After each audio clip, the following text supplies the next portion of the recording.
예, 안녕하십니까. 바쁘신 와중에도 이번 중대재해처벌법 긴급 분석 및 대응 세미나에 참석해 주셔서 감사합니다. 먼저 이번 세미나를 준비한 중대재해처벌법 TF 및 노동팀 팀장을 맡고 계신 조상욱 변호사님의 인사 말씀이 있겠습니다.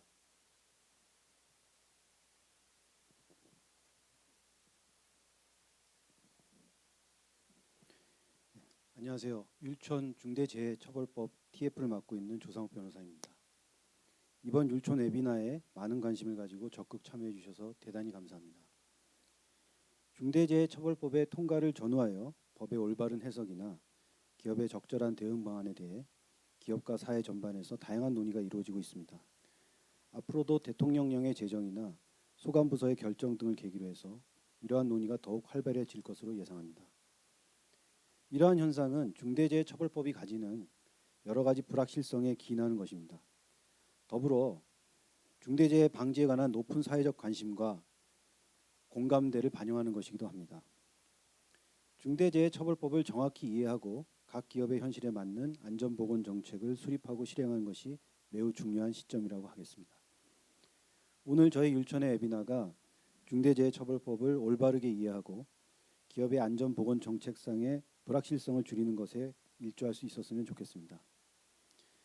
그리고 오늘 웨비나 이후에는 참여하신 분들의 메일로 발표 자료와 영상 링크를 발송하도록 하겠습니다. 부디 하시는 업무에 참고가 될 수 있었으면 좋겠습니다. 마지막으로 오늘 유익한 시간 보내시기 바랍니다. 감사합니다. 예, 변호사님 말씀 감사합니다. 아시다시피 중대재해처벌법은 1월 8일 국회 본회의를 통과했고 아직 공포되지는 않았지만 그럼에도 기업에 미칠 수 있는 영향이 크기 때문에 그 내용을 미리 잘 살펴보고 대응할 필요가 있어 보입니다. 첫 번째 세션으로는 이시연 변호사님께서 중대재해처벌법 분석이라는 주제로 법안의 주요 내용에 대해서 설명해 주시겠습니다. 이시연 변호사님은 검사로 재직 시 노동환경, 산업안전 등 공안 사건을 주로 담당하시다가 수원지검 환경보전원 전담부 부장검사를 끝으로 검찰을 떠나 2018년 율촌에 합류하셨습니다. 율촌에서는 다수의 산업안전, 노동형사 사건을 담당하고 있으며 고용노동부의 산업안전보건법 및 관련 정책에 관한 자문도 하고 계십니다. 이시연 변호사님 발표 부탁드립니다.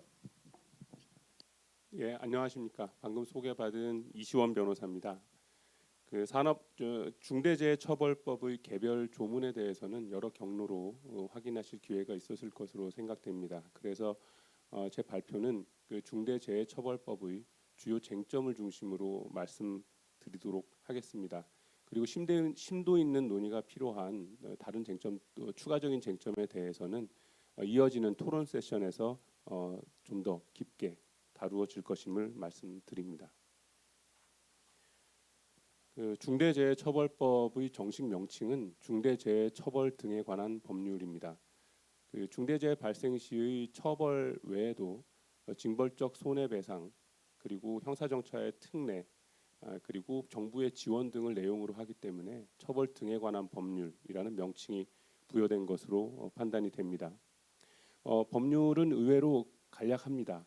총 4개 장 16개 조로 구성되어 있는 짧은 법입니다만 이 법률이 지금 미치고 있는 파장은 결코 적다고 할 수는 없습니다.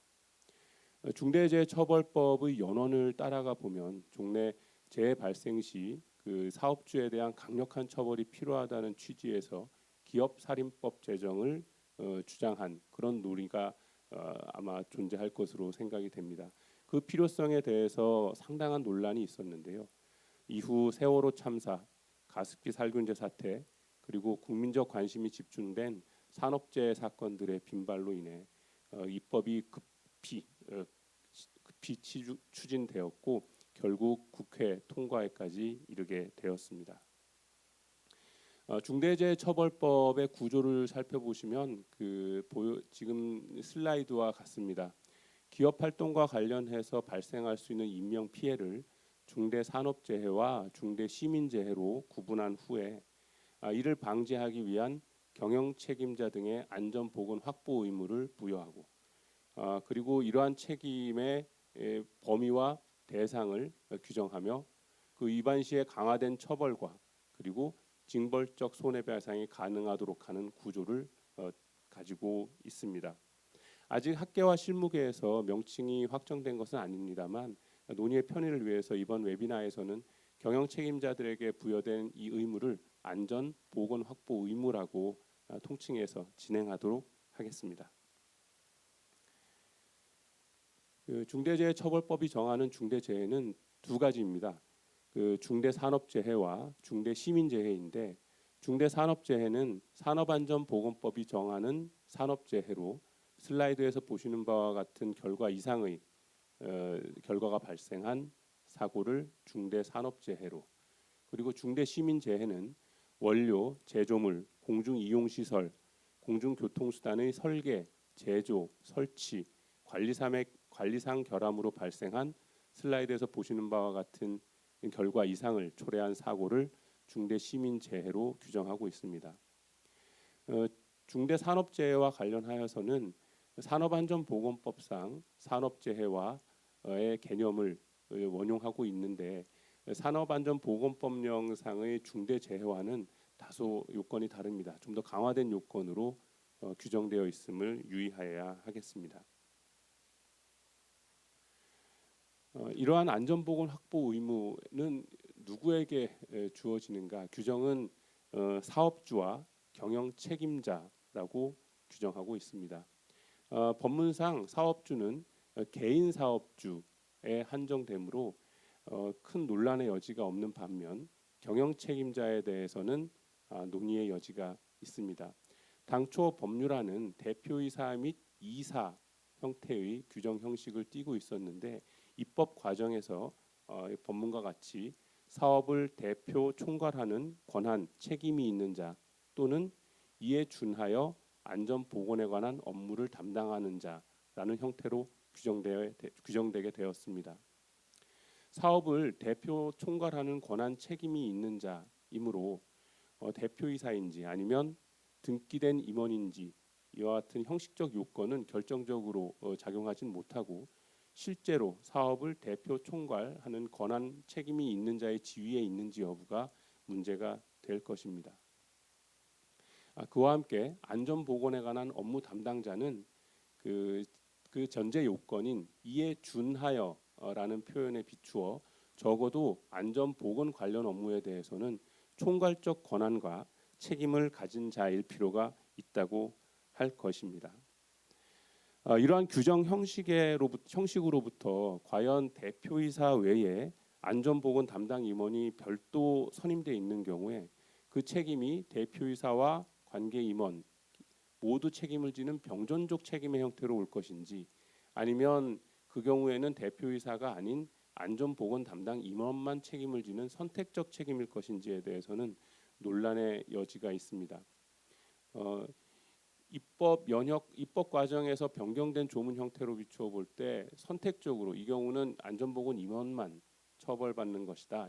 안전보건 담당 임원만 책임을 진다는 주장이 가능한 반면에 이 규정 형식이 책임의 확장을 위해서 변경된 것이라는 입장에서는 병종적 책임이다라는 주장 역시 가능하다고 판단이 됩니다.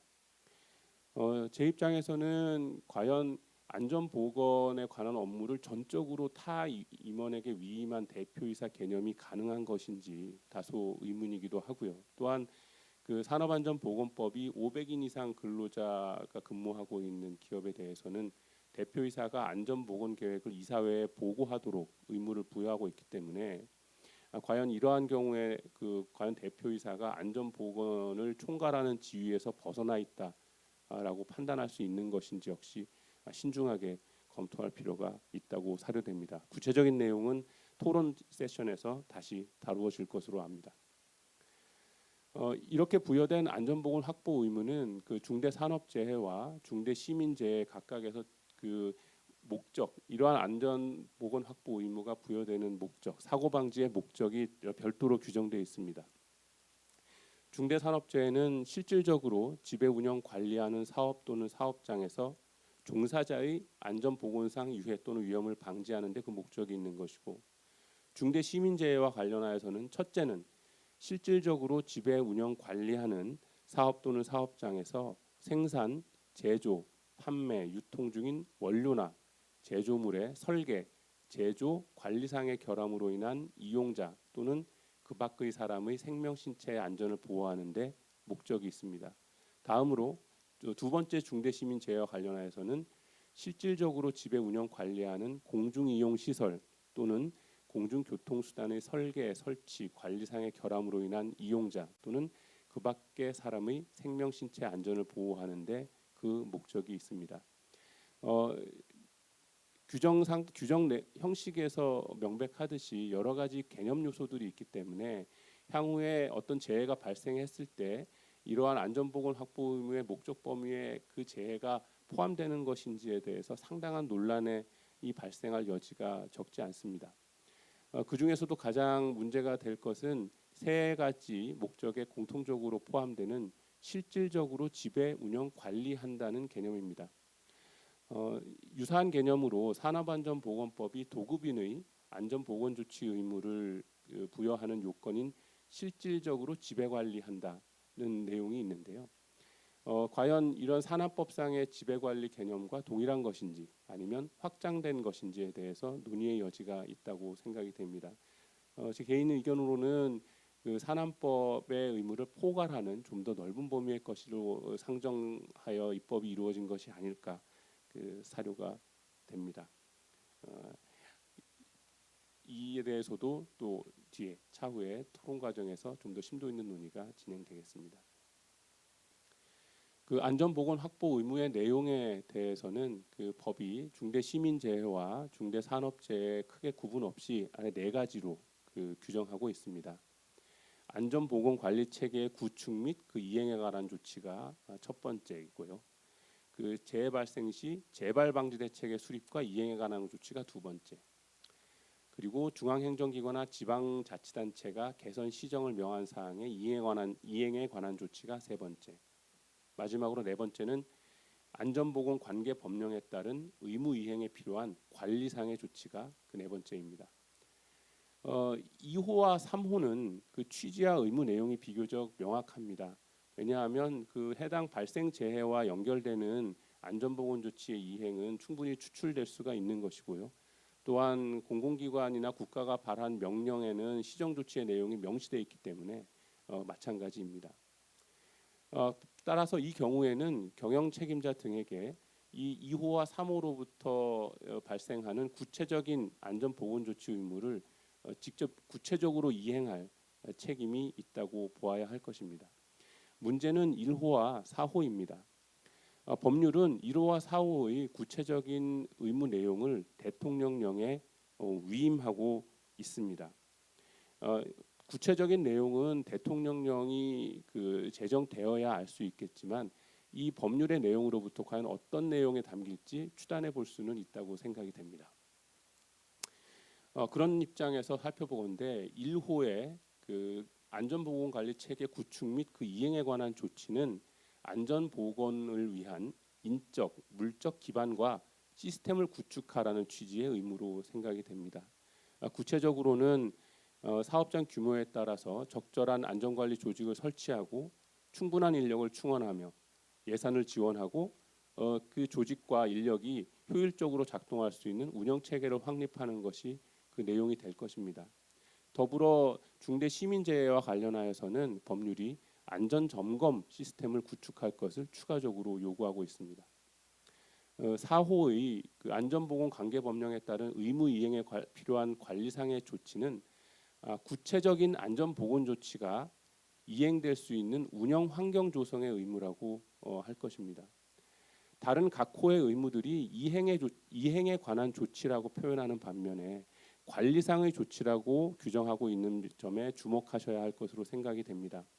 당초 제안된 법률안은 구체적인 안전보건 조치까지 포괄하여서 경영 책임자 등의 의무로 규정했었습니다. 이에 대해서는 과연 경영 책임자가 이러한 구체적인 안전보건 조치까지 이행할 것을 기대할 수 있느냐라는 상당한 반론이 제기되었고 그러한 논의를 수용한 결과가 이러한 규정 형태라고 보입니다. 만약 대통령령이 이러한 취지를 반영해서 관리상의 조치에 한하는 의무만 열거할 경우에는 그 의무의 특정과 대비가 비교적 용이할 것입니다. 그런데 만약 그 대통령령에 뭐 여러 가지 의무를 열거한 다음에 이에 준하여 안전보건 조치의 이용에 필요하다고 인정되는 조치와 같은 포괄적 표현이 들어가게 되면 이것은 조문의 법률과 시행령 조문상의 관계에 비추어서 무제한적인 확장의 우려가 있을 수도 있다고 생각이 됩니다. 그러면 이와 같은 안전보건 확보 의무를 통해 보호하고자 하는 대상은 누구인가의 문제입니다. 중대시민재해는 이용자 또는 그 밖의 사람이라고 해서 사실상 모든 시민을 대상으로 하고 있기 때문에 중대산업재해에 한해서 말씀을 드리겠습니다. 법률은 그 대상을 종사자라고 규정하고 있습니다. 종사자는 근로자 그리고 계약의 형식에 관계없이 그 사업 수행을 위해 대가를 목적으로 노무를 제공하는 자 그리고 수급인의 종사자 이렇게 규정하고 있습니다. 특히 그 계약의 형식에 관계없이 노무 제공하는 자라는 규정에 대해서는 최근 산안법에서도 이른바 특수고용직에 대한 안전보건조치 의무를 규정하고 있습니다만 규정 그 조건을 좀 더 강화하고 구체적으로는 하위 법령에 위임하고 있는 산업안전보건법과 달리 여기 보시는 슬라이드의 내용이 규정의 다입니다. 따라서 산업안전보건법보다 굉장히 넓은 범위에서 그 일단 대가를 목적으로 노무를 제공한다면 종사자로 포괄할 수 있는 넓은 개념을 채택하고 있다고 할 것입니다. 정의 규정만으로도 사실 수급인의 종사자가 포함된다고 해석이 됩니다. 그런데 법률은 다시 제5조에서 도급, 용역, 위탁을 받은 제3자의 종사자도 그 안전보건 확보 의무를 통해서 보호하는 종사자에 포함된다고 별도 규정을 두고 있습니다. 다만 단서에서 실질적 지배 운영 관리에 책임이 있는 경우라고 제한은 두고 있습니다. 앞서 말씀드린 산안법상으로도 도급인의 안전보건조치 의무를 부여하고 있는데 약간 요건의 차이가 있습니다. 중대재해처벌법은 도급 외에 용역, 위탁을 명시하고 있고요. 그 지배 운영 관리 대상의 장소 말고 시설과 장비까지도 또한 명시하고 있습니다. 앞서 말씀드린 바와 같이 실제로 지배 운영 관리하는 장소가 아니라 지배 운영 관리에 책임이 있는 경우라고 규정하고 있기 때문에 만약 지배 운영 관리 책임이 있는 경우에는 실제로 지배 운영 관리하지 않더라도 이 규정에 의해서 안전보건 확보 의무의 대상이 될 수 있다라고 생각이 됩니다. 이러한 안전보건 의무를 다하지 않고 않아서 중대재해가 발생한 경우에는 강력한 처벌을 받게 됩니다. 법정형의 징역이 벌금형과 함께 범과될 수 있도록 되어 있고 형량이 법정형이 굉장히 높고 그리고 또 징벌적 손해배상 규정은 고의 또는 중과실을 규책 사유로 명기하고 있는 점에 비추어서 이 처벌에 따른 범죄는 고의범으로 해석하는 것이 맞다고 생각이 됩니다. 따라서 경영 책임자에게 유행 위험 발생 가능성 및 의무 불이행에 대한 인식이 있는 경우에 한해서 처벌이 될 것으로 생각이 됩니다. 다만 필요한 의무를 하지 않은 부작위에 대한 고의이기 때문에 실제 운용상으로는 유해 위험 발생 가능성이 인정되면 웬만한 특별한 사정이 없는 한 의무 불이행에 대한 인식은 인정되는 결과가 이르지 않을까 사료가 됩니다. 이 경우에 내가 그러한 안전보건 확보 의무가 있는지 알지 못했다라는 주장만으로는 고의를 배척하기 어려울 것입니다. 이러한 처벌이 이루어질 경우에 과연 산업안전보건법 위반이나 업무상 과실치사상과 어떤 관계가 있을 것인가, 또 별도로 처벌되는 것이냐라는 많은 문의와 관심이 있으셨습니다. 중대재해처벌법이 그 부여하는 의무의 내용과 주체가 산업안전보건법과는 다르기 때문에 별도로 성립한다고 보는 것이 타당할 것으로 생각이 됩니다. 그와 함께 업무상 과실치사나 업무상 과실치상의 혐의 역시 중대재해처벌법이 부여한 새로운 의무를 게을리한 점에서 역시 과실로서 평가되고 처벌이 가능할 것입니다. 그래서 경우에 따라서는 경영 책임자가 중대재해처벌법 위반과 산업안전보건법 위반 업무상 과실치사상의 세 종류의 그 처벌 법규가 다 적용되는 경우가 있을 것으로 생각이 됩니다. 다음으로 그 징벌적 손해배상에 대해서 살펴보면 우리 실손해배상을 원칙으로 규정하는 민사상 원칙과 달리 5배, 손해액 5배 이내의 배상이 가능하도록 돼 있지만 다만 그 책임은 경영 책임자가 아닌 사업주, 법인 또는 기관의 책임입니다. 이 경우 경영 책임자에게 연대 책임을 부여하고 있지 않습니다. 다만 법인이 이렇게 5배 이내의 징벌적 배상을 한 법인이 구상권 행사를 할 경우에 어떻게 될지는 사실 더 논의가 필요합니다만 경영 책임자에게는 그 징벌적 손해배상의 책임을 부여하지 않고 있는 법률 취지에 비추어서 실손 한도에서 구상권 행사의 대상이 되지 않을까라고 조심스럽게 예상해 봅니다. 다만 개인 사업주는 법률 규정에 따라서 안전보건 확보 이행의 책임자인 동시에 징벌적 손해배상의 책임 주체되기도 한다는 점 유의하셔야 되겠습니다. 법은 상시 5인 미만 사업과 사업장에 대해서는 중대산업재해 관련 규정을 적용을 제외하고 있습니다. 그와 함께 유예되는 부분도 있는데요. 법 시행 당시에 개인 사업자, 상시 근로자 50명 이상 사업장 그리고 공사 금액 50억 원 미만의 공사에 대해서는 3년간 이 법의 전부 규정을 적용을 유예하고 있습니다. 이상 살펴본 중대재해처벌법이 실제 그 어떤 형태로 영향을 미칠지에 대해서 생각해 보면 우선 높은 법정형과 징벌적 손해배상으로 인해서 앞으로는 재해 발생 시에 재해자나 유족과 합의하는 데 상당한 애로가 있을 것으로 예상이 됩니다.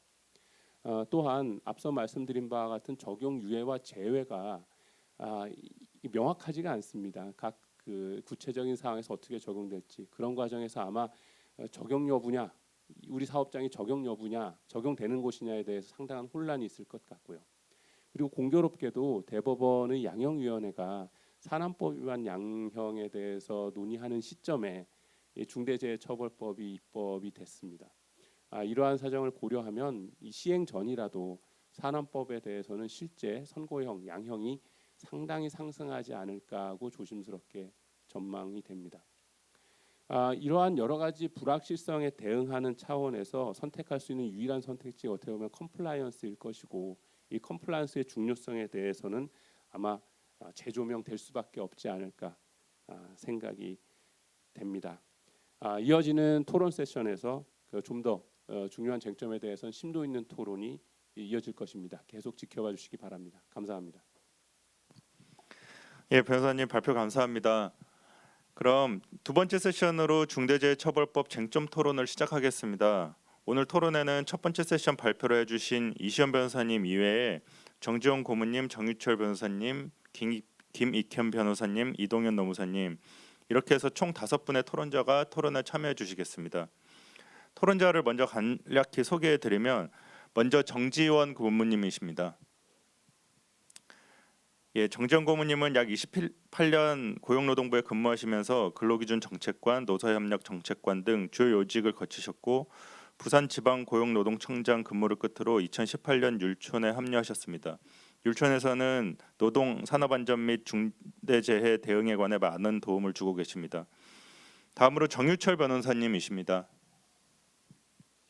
예, 정유철 변호사님은 건설부동산 및 공공계약 분야의 업무를 주로 담당하고 계시며 대한건설협회 및 한국건설인협회 자문위원, CM협회 컴플라이언스 위원장 등을 담당하고 계십니다. 건설 분야는 특히 중대재해가 많이 발생하는 업종인데 건설 분야의 많은 실무적 경험을 바탕으로 깊이 있는 의견을 주실 것입니다. 다음으로 김익현 변호사님이십니다. 예, 김익현 변호사님은 제조물 책임법을 비롯해서 민형사 송무 분야의 전문가로서 특히 중대 시민재해에 관해서 고견을 주실 예정이십니다. 다음으로 이동현 노무사님이십니다. 예, 이동현 노무사님은 기업체 인하우스 노무사로 재직하시다가 2017년 율촌에 합류한 후 노동 산업안전 분야의 업무를 주로 담당하고 계시고 특히 풍부한 산업안전 컴플라이언스 업무 경험을 토대로 실무적 의견을 주실 것입니다. 네, 그럼 이제 토론을 시작할 텐데요. 저희가 이번 세미나를 위해서 사전 질의를 많이 받았는데 그 수가 무려 500건이 넘습니다.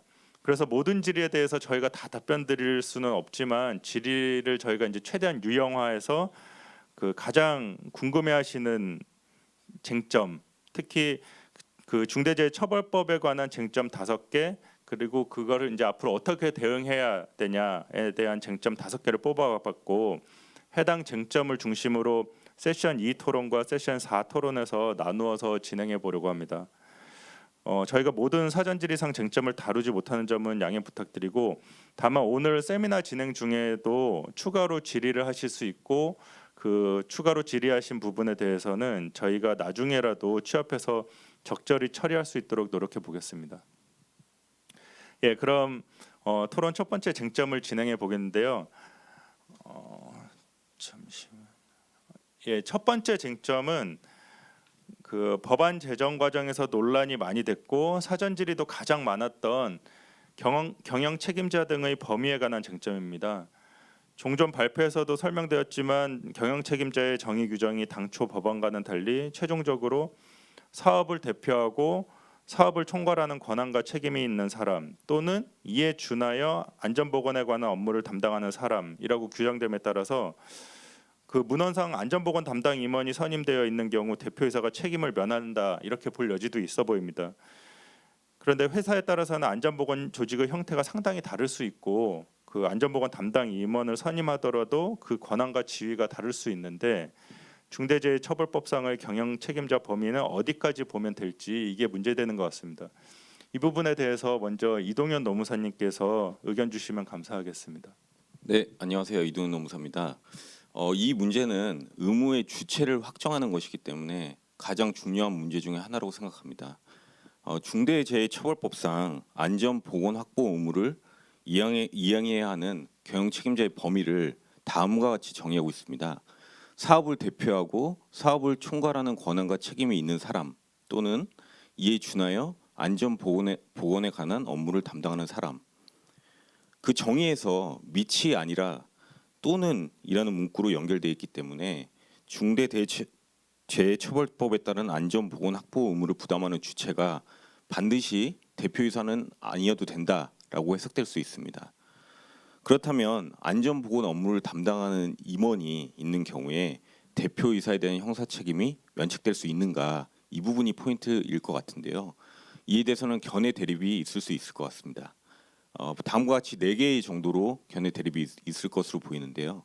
등기 임원에 한정된다는 견해 또는 비등기 임원도 독립된 사업 부문을 대표하고 총괄하는 경우에는 경영 책임자 등으로 인정될 수 있다는 견해, 그리고 비등기 임원이 독립된 사업 부문을 총괄하지 않더라도 안전보건 업무를 총괄한다면 경영 책임자 등으로 인정될 수 있다는 견해, 그리고 마지막으로는 산업안전보건법상의 안전보건관리 책임자 판단 기준에 따르면 된다는 견해, 이런 견해 등에는 이제 현장 소장도 인정될 수 있겠죠. 다만 법문헌상 이에 준하여라는 문구를 감안할 때 독립된 사업 부문을 대표하고 총괄한다고 볼 수 있어야 경영 책임자로 인정받을 수 있고 인원 및 예산 등에 대한 실질적인 권한과 책임이 있는 경영 책임자를 처벌하기 위한 중대재해처벌법의 취지를 감안할 때 실제로 중대재해가 발생한 경우에는 실무상 수사기관이 대표이사를 이권 조사할 가능성이 높아 보입니다. 네. 예, 감사합니다. 이와 관련해서 이시연 변호사님께도 여쭤보고 싶은 게 있는데요. 앞선 발표에서도 잠깐 말씀해 주시기는 했는데 올해부터 500인 이상 주식회사 대표이사는 산업안전보건법상 안전보건 계획 수립 및 이사회 보고 승인 의무가 있습니다.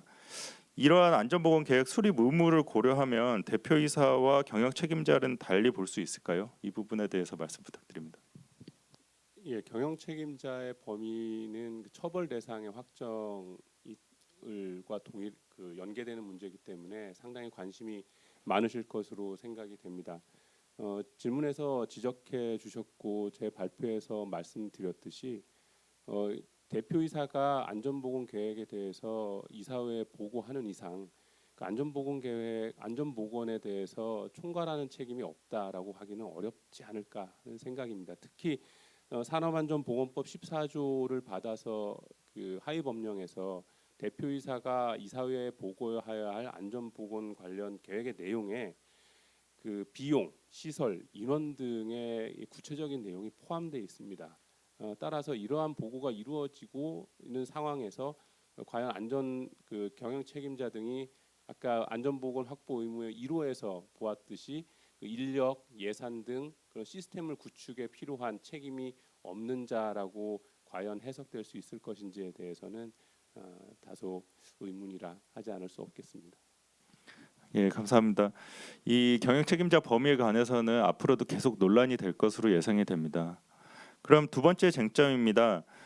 중대재해처벌법이 시행될 경우 중대산업재해 사건이 발생하면 산업안전보건법도 함께 적용되는 것인지 궁금해하시는 분들이 많습니다. 중대재해처벌법과 산안법의 관계는 앞으로 어떻게 되는 것인가요? 이 부분에 대해서 특별히 이시원 변호사님께서 말씀해 주시면 감사하겠습니다. 네. 그 여러 죄가 성립하는 경우에 가중 처벌이 되는 것이 아니냐라는 염려 때문에 이 부분에 대해서도 관심이 크실 것으로 생각이 됩니다. 슬라이드에서 보시는 바와 같이 두 가지 견해가 이렇게 나뉘어질 수 있다고 생각이 됩니다. 그 중대재해처벌법은 산업안전보건법이 정하는 안전보건조치 의무를 강화하고 처벌을 또한 상향하는 의미에서 특별법이다. 산안법의 특별법이라는 해석을 전제로 이 경우에는 중대재해처벌법만 적용된다는 견해가 있을 수 있고 아니다. 산업안전보건법과 중대재해처벌법은 의무 주체 내용이 마구 다르기 때문에 별도로 성립할 것이다 라는 견해가 있을 수 있습니다. 슬라이드에서 보시는 바와 같이 산안법 위반과 중대재해처벌법 위반은 일단 의무의 내용이 다릅니다. 앞서 좀 말씀드린 바 있고요. 또한 의무의 주체가 산안법은 사업주 그리고 중대재해처벌법은 경영책임자 등입니다. 행위자는 특히 법인의 경우에 문제가 될 텐데요. 행위자는 사업주가 법인인 경우에는 안전보건 관리를 책임지고 있는 실무자들입니다. 실제 행위를 담당할 임직원입니다. 반면 중대재해처벌법은 그 경영 책임자 등, 즉 의무의 주체가 바로 행위자이기도 합니다. 이러한 의무 주체의 상위 그리고 내용의 상위를 고려할 때 중대재해처벌법은 산업안전보건법과 별도로 성립한다는 그 결론에 더 타당하지 않은가 생각이 됩니다. 다만 의무의 내용과 주체가 다른 만큼 어느 한쪽이 유죄 혐의가 있다고 판단된다고 다른 한쪽이 당연히 혐의가 있다. 이런 결론은 담보되지 않을 것 같습니다. 그렇다면 추가로 이 성립하는 범죄들 사이의 관계는 어떻게 될 것인가? 이것이 문제되는 이유는 뭐 법률 용어입니다만 실체적 경합인 경우에는 중한형의 법정형의 2분의 1이 가중되는 범위에서 처벌을 받고 상상적 경합인 경우에는 그 두 개 중에 중한형으로 처벌을 받고 그러니까 이 경우에는 중대재해처벌법의 법정형이 변화 없는 상태에서 그대로 적용이 되는 것이겠죠. 이렇게 되기 때문입니다. 서로 다른 두 가지 행위가 두 가지의 법률에 저촉될 땐 실체적 경합 그리고 한 가지 행위가 두 가지 이상의 그 처벌법규에 적용될 때가 상상적 경합인데 이 경우를 어떻게 해석할지에 대해서 논의하는 것은 이번 웨비나의 범위를 넘어서는 것이어서 구체적으로 말씀드리지는 않겠습니다만 현재로는 상상적 경합이다. 그렇기 때문에 일단 중대재해처벌법 법정형으로만 처벌된다는 견해가 우세하다고 보이고요. 근데 다만 의견을 달리해서 막 실체적 경합이다라고는 결론이 나게 되면 사실 법정형이 다시 가중되기 때문에 기존에도 굉장히 중한 법정형인데 가중이 돼서 이 책임을 지를 분들에 대해서 좀 가혹한 결과가 되지 않을까 이렇게 사료가 됩니다. 예, 관련해서 한 가지 더 여쭤보고 싶은 게 현재도 중대재해 사건은 산안법 위반과 업무상 과실치사상죄가 함께 처벌되는데 중대재해처벌법 시행 후에는 이게 어떻게 될지 궁금해하시는 분들이 많은 것 같습니다. 그리고 중대재해처벌법 위반 조사는 경찰과 근로감독관 중에 누가 담당하게 될지 이 부분도 말씀해 주시면 감사하겠습니다. 말씀 주신 것처럼 종래 산업재해가 발생할 경우에 산업안전보건법과 그 업무상 과실치사가 함께 의율돼서 처벌됐고요. 그 수사는 산안법은 근로감독관이 그리고 업과사상은 경찰이 수사하였고 검사가 병합해서 처분을 했습니다. 앞서 말씀드린 것처럼 중대재해처벌법 위반은 산업안전보건법 위반 그리고 산업안전보건법 위반과 동시에 별도로 성립할 수 있다고 말씀드렸고, 거기에 더해서 새로이 부여된 안전보건 확보 의무를 게을리한 점 때문에 업무상 과실치사까지 함께 성립할 수가 있습니다. 따라서 만약 경영 책임자가 구체적인 안전보건조치 의무를 이행할 의무자는 아닌 경우에는 중대재해처벌법 위반과 업과사로만 처벌될 것이고, 만약 경영 책임자가 구체적인 조치 의무 위반, 구체적인 안전조치의 이행 의무까지 지는 경우에는 중대재해처벌법 위반, 산업안전보건법 위반, 업무상 과실치사까지 3종의 범죄가 모두 성립하는 경우도 상정할 수 있다고 생각이 됩니다. 과연 수사 주체가 누가 될 것이냐의 문제는 아마 이것 때문일 것입니다. 근로기준법은 노동관계법령 위반에 대해서는 근로감독관과 검사에게 배타적 전속 관할을 부여하고 있습니다. 따라서 중대산업재해를 규정하는 중대재해처벌법의 그 중대산업재해 부분은 노동관계법령 아니냐? 그러면 노동청 그리고 근로감독관에게 수사 권한이 배타적으로 부여되는 거 아니냐라는 논의가 있을 수 있습니다. 그런데 사법경찰관리의 직무를 수행할 자와 그 직무 범위에 관한 법률이라고 각각 특별사법경찰관들의 직무 범위를 정하는 법률이 있는데요. 거기에 근로감독관의 그 직무 범위도 명시가 열거가 돼 있습니다. 그런데 이 중대재해법이 입법되면서 사법경찰관리의 직무 수행할 자와 그 직무 범위에 관한 법률이 이게 동반 개정이 안 됐습니다.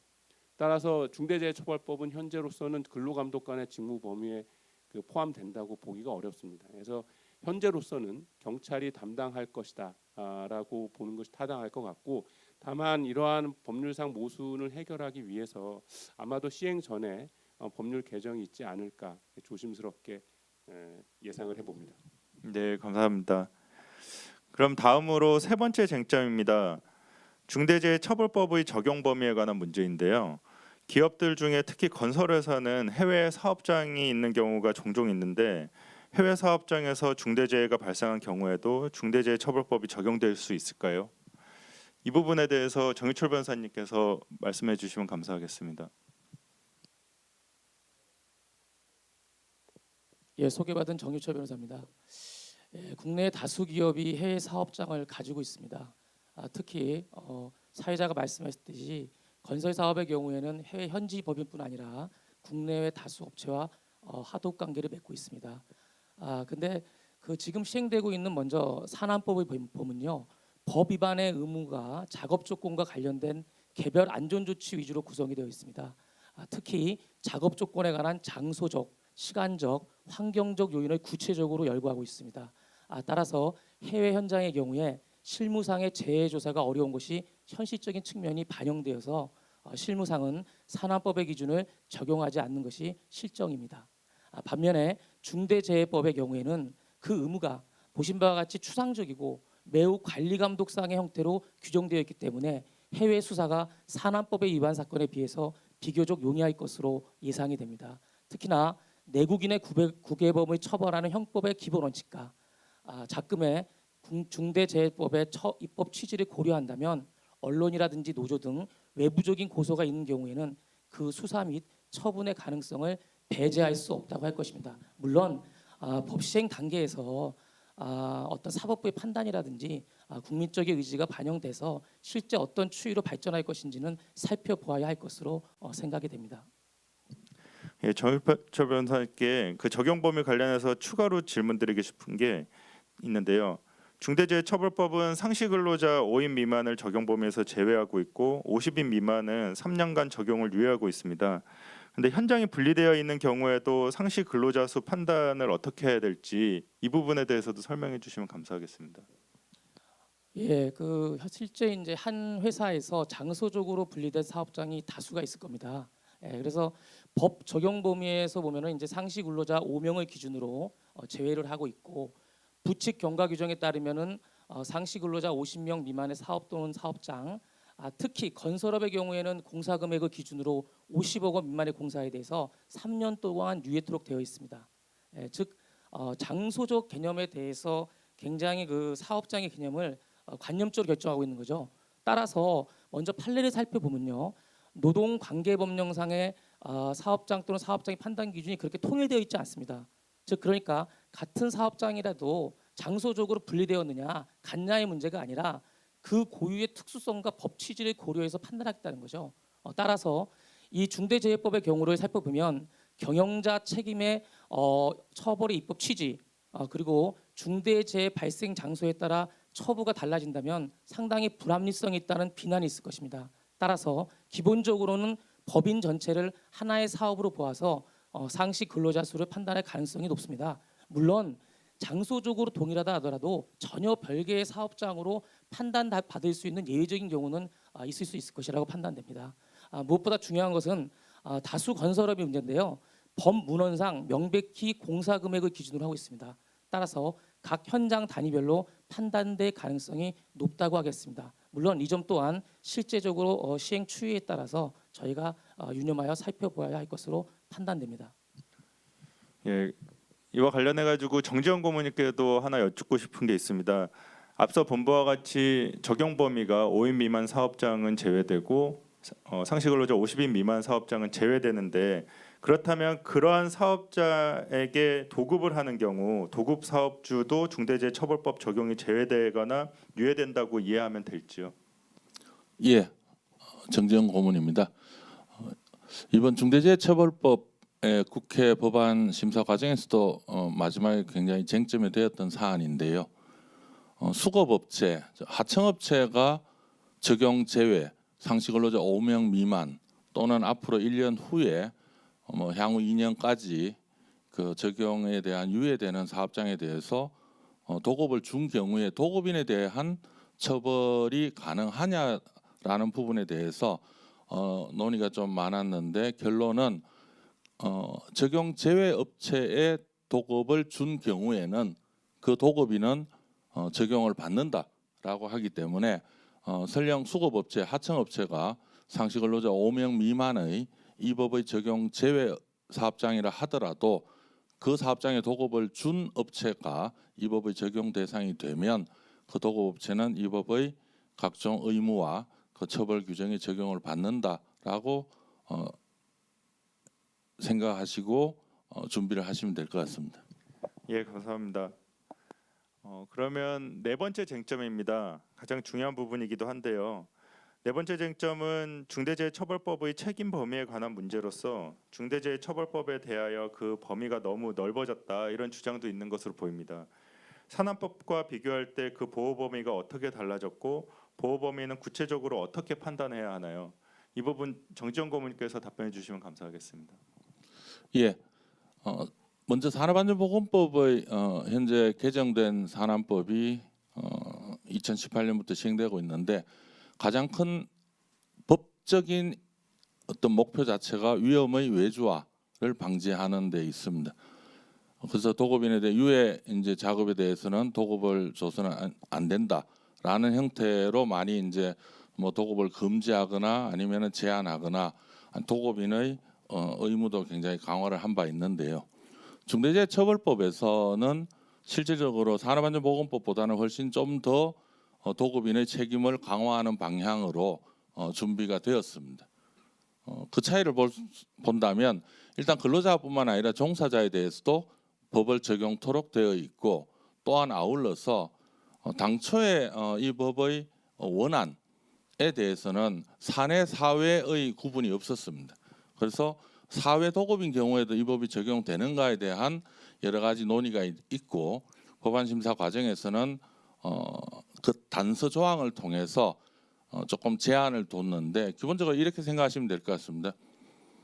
도급인이 가지고 있는 장소, 그리고 도급인의 시설, 설비, 장비, 그리고 도급인이 가지고 있는 물질을 놓고 봤을 때 그 요소들에 대해서 지배하고 운영하거나 관리하는 책임이 본인한테 있다면 그 도급인에 대해서는 이 법을 적용을 해야 된다라고 라는 식으로 해석을 해야 되기 때문에 더 이상 도급 계약서 자체가 뭐 이 법뿐만 아니라 산업안전보호법이나 중대재해처벌법의 면제부가 될 수는 없다라는 취지로 이해를 하시고 도급인에 대해서는 가져야 되는 책임의 범위는 산업안전보건법하고는 좀 다를 수가 있습니다. 그리고 실질적으로 그러면 내가 수급인의 가지는 의무를 다 이행해야 되느냐라는 식의 이제 이야기도 있습니다만 그런 부분이 아니라 도급인이 본인이 지배 관리하고 있는 장소와 시설,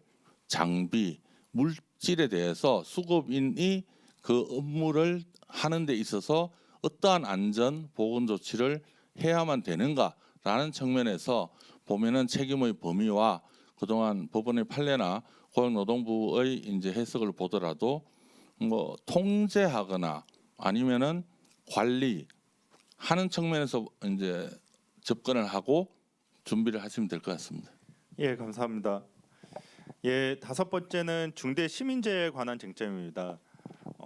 중대 시민재해 관련 책임이 새롭게 규정되면서 그 책임이나 종래의 법령과 관계 등에 대해서 의문이 많이 제기되고 있는데요. 특히 중대 시민재해에서 제조물의 결함으로 인한 손해 발생에 관한 책임과 기존 제조물 책임과의 관계를 궁금해하시는 분들이 많은 것 같습니다. 특히 이제 그 제조물과 관련한 책임의 기존 법리와 유사성 그리고 차이점은 어떠할까요? 그리고 결국 제조물 결함으로 인한 중대재해 발생 시에 제조물 책임과 중대 시민재해 책임의 상호 관계는 어떻게 될까요? 이 부분은 김익현 변호사님께서 말씀해 주시면 감사하겠습니다. 네, 김익현 변호사입니다. 중대 시민재해 관련 책임과 제조물 책임 관련 책임의 내용이 유사한 점도 있고 또 본질적으로 다른 부분도 있기 때문에 그 관계에 대해서 정리가 필요해 보입니다. 네, 간략히 말씀드려보자면 종래의 제조물 책임법은 제조물의 결함으로 인한 손해에 대한 민사 책임을 규율하는 것이고 중대 시민재해 관련 책임은 제조물 결함 관련 안전 보건 확보 의무를 규정하고 이 의무를 불이행한 경우에 대해서 형사 책임과 민사 책임을 모두 규율한다는 차이점이 있습니다. 제조물 책임의 경우에 손해의 내용은 제한이 되지 않고 재산적 손해와 생명 신체의 손해를 모두 포함하는 반면에 중대 시민재해의 경우에는 기본적으로 생명 신체의 손해, 즉 사망과 상해를 대상으로 합니다. 중대 시민재해의 경우에 제조물 결함으로 인한 손해 이외에도 공중이용시설과 공중교통수단의 지배 운영 관리 관련 안전보건 확보 의무 및 그 미이행 시 민형사 책임도 규율하고 있는데요. 이 부분 책임은 제조물 책임과는 다소 취지가 다른 것이다라고 할 수 있습니다.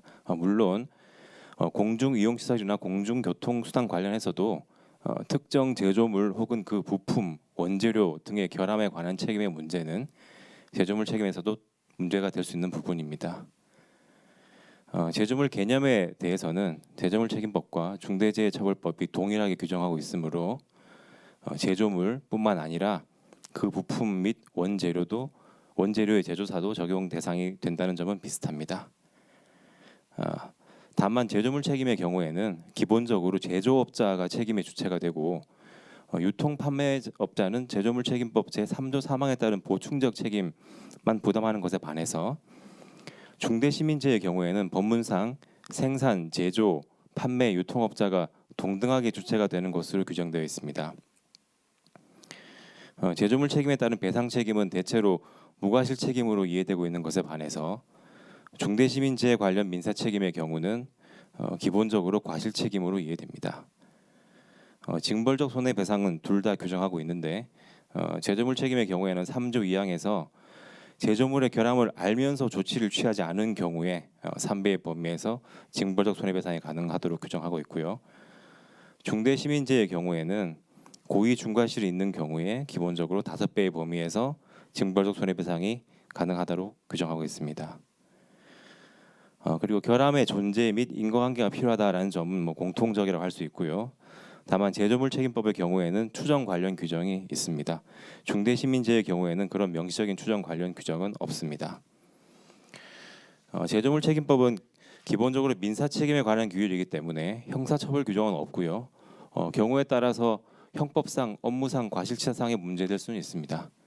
중대 시민재해의 경우에는 중대재해처벌법에서 독자적인 별도의 처벌 규정을 두고 있으므로 이에 의하게 될 것입니다.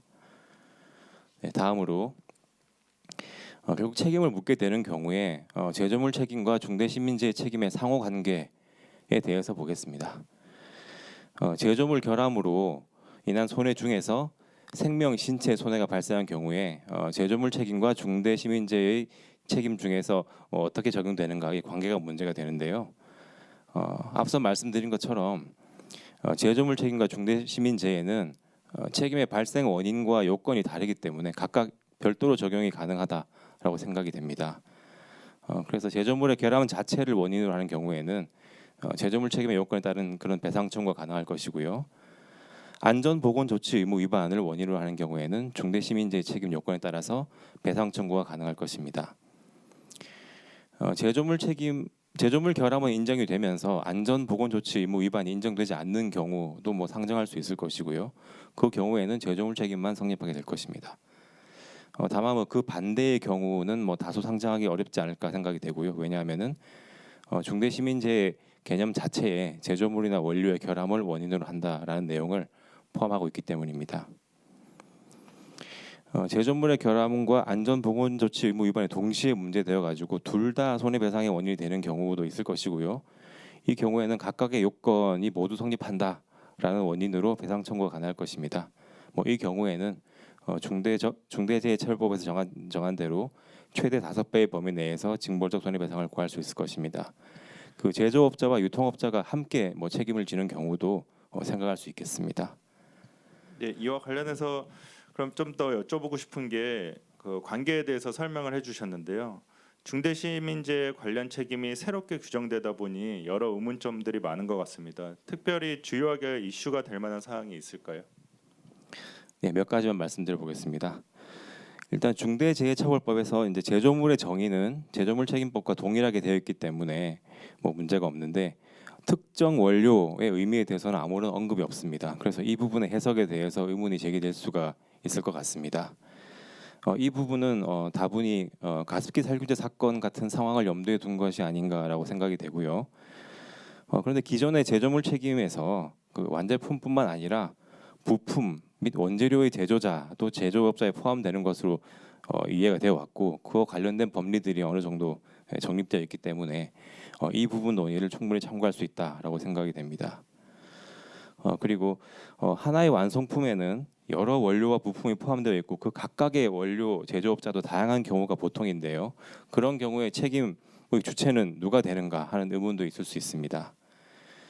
종래의 제조물 책임이나 혹은 넓은 의미에서 소비자 클레임 사건에서와 같이 기본적으로는 어떤 원료 부품의 어떤 결함이 어느 정도로 사고 손해의 원인이 되었는지에 따라서 책임의 주체 및 범위에 관한 개별적 판단이 이루어질 것이다라고 생각이 됩니다. 물론 원료 부품 제조업자와 완성품 제조업자가 함께 책임을 지는 경우도 있을 것입니다. 그다음에 판매 유통업자 관련해서요. 제조물 책임에서는 이제 판매 유통업자들은 보충적 책임만을 부담하는 데 반해서 중대시민재해의 경우에는 설계 제조업자와 동등하게 판매 유통업자도 책임을 지는 것처럼 규정이 되어 있기 때문에 어떤 범위에서 판매 유통업자가 책임을 지는가도 문제가 될 것으로 보입니다. 판매 유통업자는 기본적으로 이제 스스로 결함을 야기한 자는 아닌데요. 어쨌든 판매 유통업자에게 이런 안전 보건 확보 의무가 이제 요구가 되면은 판매 유통업자에게 특유하게 요구되는 그런 의무가 어떤 것인가? 일단 먼저 정립이 돼야 될 것입니다. 이 부분은 이제 향후 여러 논의와 시행령 제정 등을 통해서 구체화가 필요하다라고 생각이 됩니다. 그 외에도 제조물 책임에서는 통상적으로 제조상의 결함, 설계상의 결함, 표시상의 결함이 문제되고 있는데요. 중대시민재해의 경우에는 원료 및 제조물의 설계, 제조 이외에도 관리상의 결함을 추가로 언급하고 있습니다. 이 부분 역시 그 의미가 불분명한 측면이 있어서 향후 이제 해석론이 필요할 것으로 보이는데 제조물 책임에서는 제조에서 판매 공급된 제조물이 소비된 이후에 소비자 측 혹은 그 관련자 측에 발생한 손해를 기본적으로 주로 염두에 두고 있는 것에 반해서 이렇게 이번에 이제 관리상 책임을 얘기한 것은 소비자 측으로 공급되기 전에 그러니까 공급되지 않은 단계에서 발생하는 피해, 예를 들어서 유독 물질인 제품을 보관 중에 유출되었다라든지 인화성 물질인 제품을 보관 중에 화재가 발생했다든지 이런 경우의 손해에 대해서도 넓게 포함하겠다라는 그런 입법 취지가 아닌가 생각이 되고요. 그래서 이제 그런 입법 취지가 어느 정도 반영된 그런 해석이 이루어지지 않을까 예측을 해보겠습니다. 네, 이상입니다. 예, 감사합니다. 중대재해처벌법에 대해서는 보면 볼수록 의문스러운 점이 많고 안전보건 확보 의무의 구체적인 내용에 대해서는 앞선 말씀드린 것처럼 시행령에서 구체화될 필요도 있고 또 시행 후에 실제 구체적인 사례에서 더 많은 쟁점들이 제기될 것으로 보입니다. 그래서 더 혼란스러운 부분도 많은 것 같은데요. 정지영 고문님께서 현 단계에서 중대재해처벌법에 대해서 가장 중점을 두고 봐야 할 포인트를 정리해 주시면 감사하겠습니다.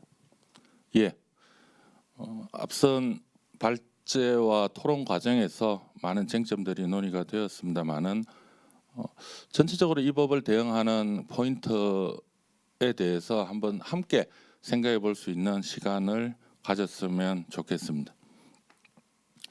형사처벌의 범위와 대상이 확대되었다라는 것은 뭐 누구나 다 이제 생각할 수 있는 그 부분인데요. 종사자와 근로자에 대해서는 아까 이시원 변호사님께서 발제를 한 내용에도 포함이 되어 있습니다. 통상적으로 산재 사고, 산재인 경우에는 사고와 질병으로 나눌 수가 있는데 사고인 경우에는 실질적으로 그 수사와 대응은 명백하게 보입니다. 통상적으로 사업장에서 사고가 났을 때 뭐 소방당국, 경찰, 노동청 그리고 산업안전공단이 함께 이제 현장에 출동을 해서 사고의 원인이 어디 있는지 물론 이제 그 뭐 사상자에 대한 먼저 제일 이제 안전 그게 이제 제일 우선입니다만은 사고가 났을 때 사고의 원인이 어디인지에 대해서 뭐 국가수를 통한 합동 감식도 이루어지고 또 각자의 이제 전문적인 영역에서 원인을 찾아내고 그 원인이 업무상 과실치사상죄와 산업안전보건법에서 규율한 내용을 위반해서 발생했는가와 연관을 시키고 그 책임은 누구가 져야 되느냐에 대한 부분으로 곧바로 사고와 동시에 곧바로 수사당국에서 수사에 착수하게 됩니다. 질병인 경우에는 조금 고민스러운 부분이 있습니다. 업무상 질병은 곧바로 나타나지 않습니다. 그렇기 때문에 통상적으로는 업무상 질병은 그 질병에 노출된 경우에 산재 보상의 청구 과정에서 업무상 재해로 인정이 되고 질병으로 인정이 되어서 산재 보상의 지급 의무가 있다 없다를 둘러싼 부분과 민사적인 손해배상으로 진행이 되고 있습니다. 형사적으로도 법의 의율이 됨에도 불구하고 시간의 흐름 속에서 인과관계 입증 등의 이제 문제도 함께 있기 때문에 형사 부분은 많이 부각되지 않은 측면이 있는데 이번에 중대재해처벌법을 보면 1년 이내에 3명 이상이라는 형태로 분명하게 이제 명시가 되어 있습니다.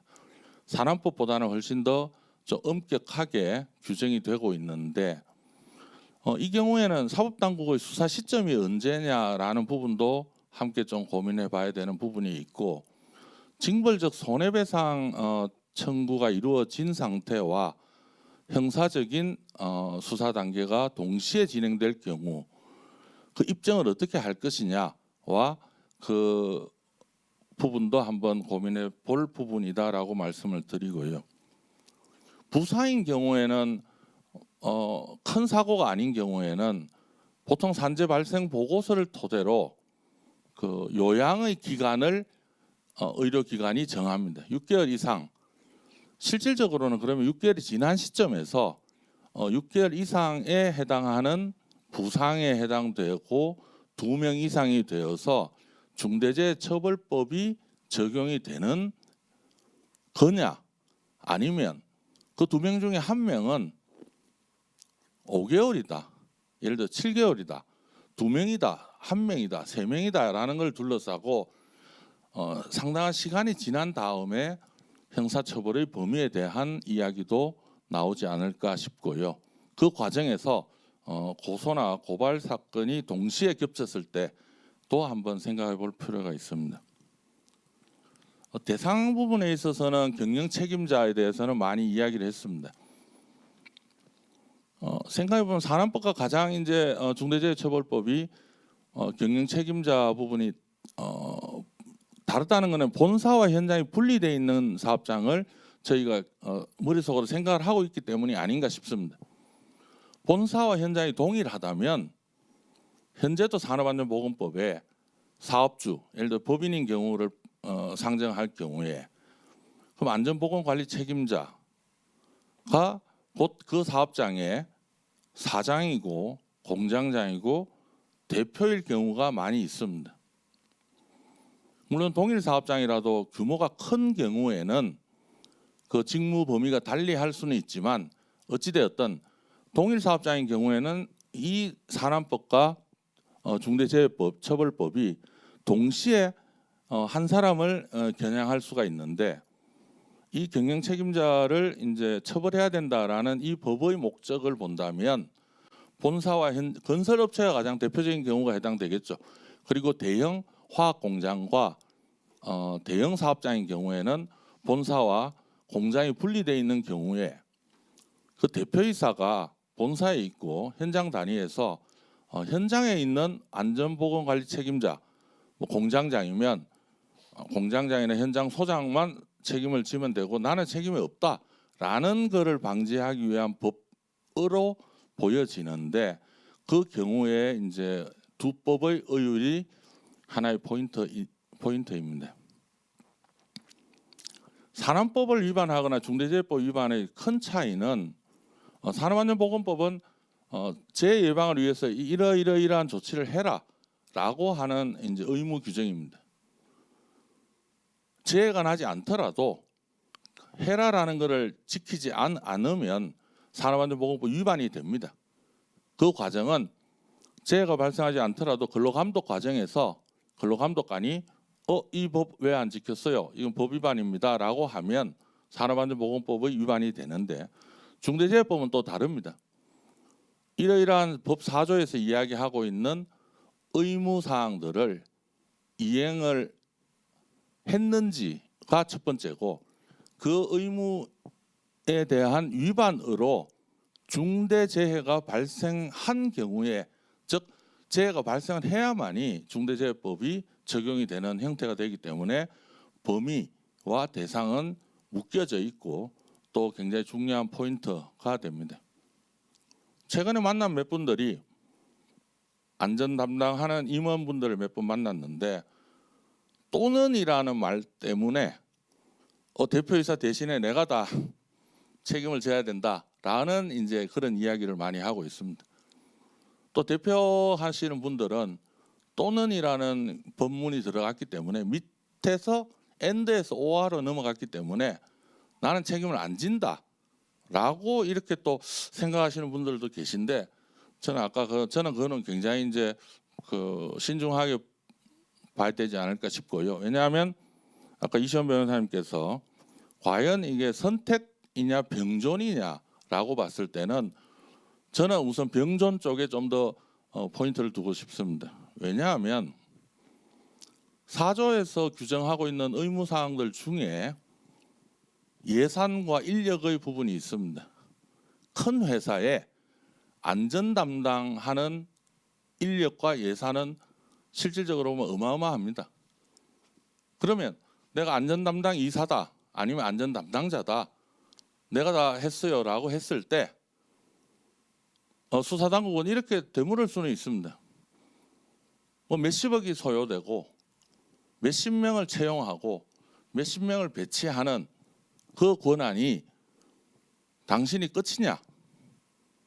대표한테 보고도 안 하냐라고 했을 때 그 대표이사가 알고 있었느냐 알지 못했느냐와 그 이행상 관리상의 조치의 최끝은 어디 선이냐라는 것을 본다면 어떠한 형태가 되더라도 물론 기소 과정, 재판 과정에서 대표이사가 아니라 안전 담당자가 경영 책임자로 최종적인 책임을 지는 경우가 있다 하더라도 수사 단계에서는 대표이사는 어찌 보면 병존적으로 이 법의 대상이 되지 않을까라고 이제 조심스럽게 말씀드리고 싶습니다.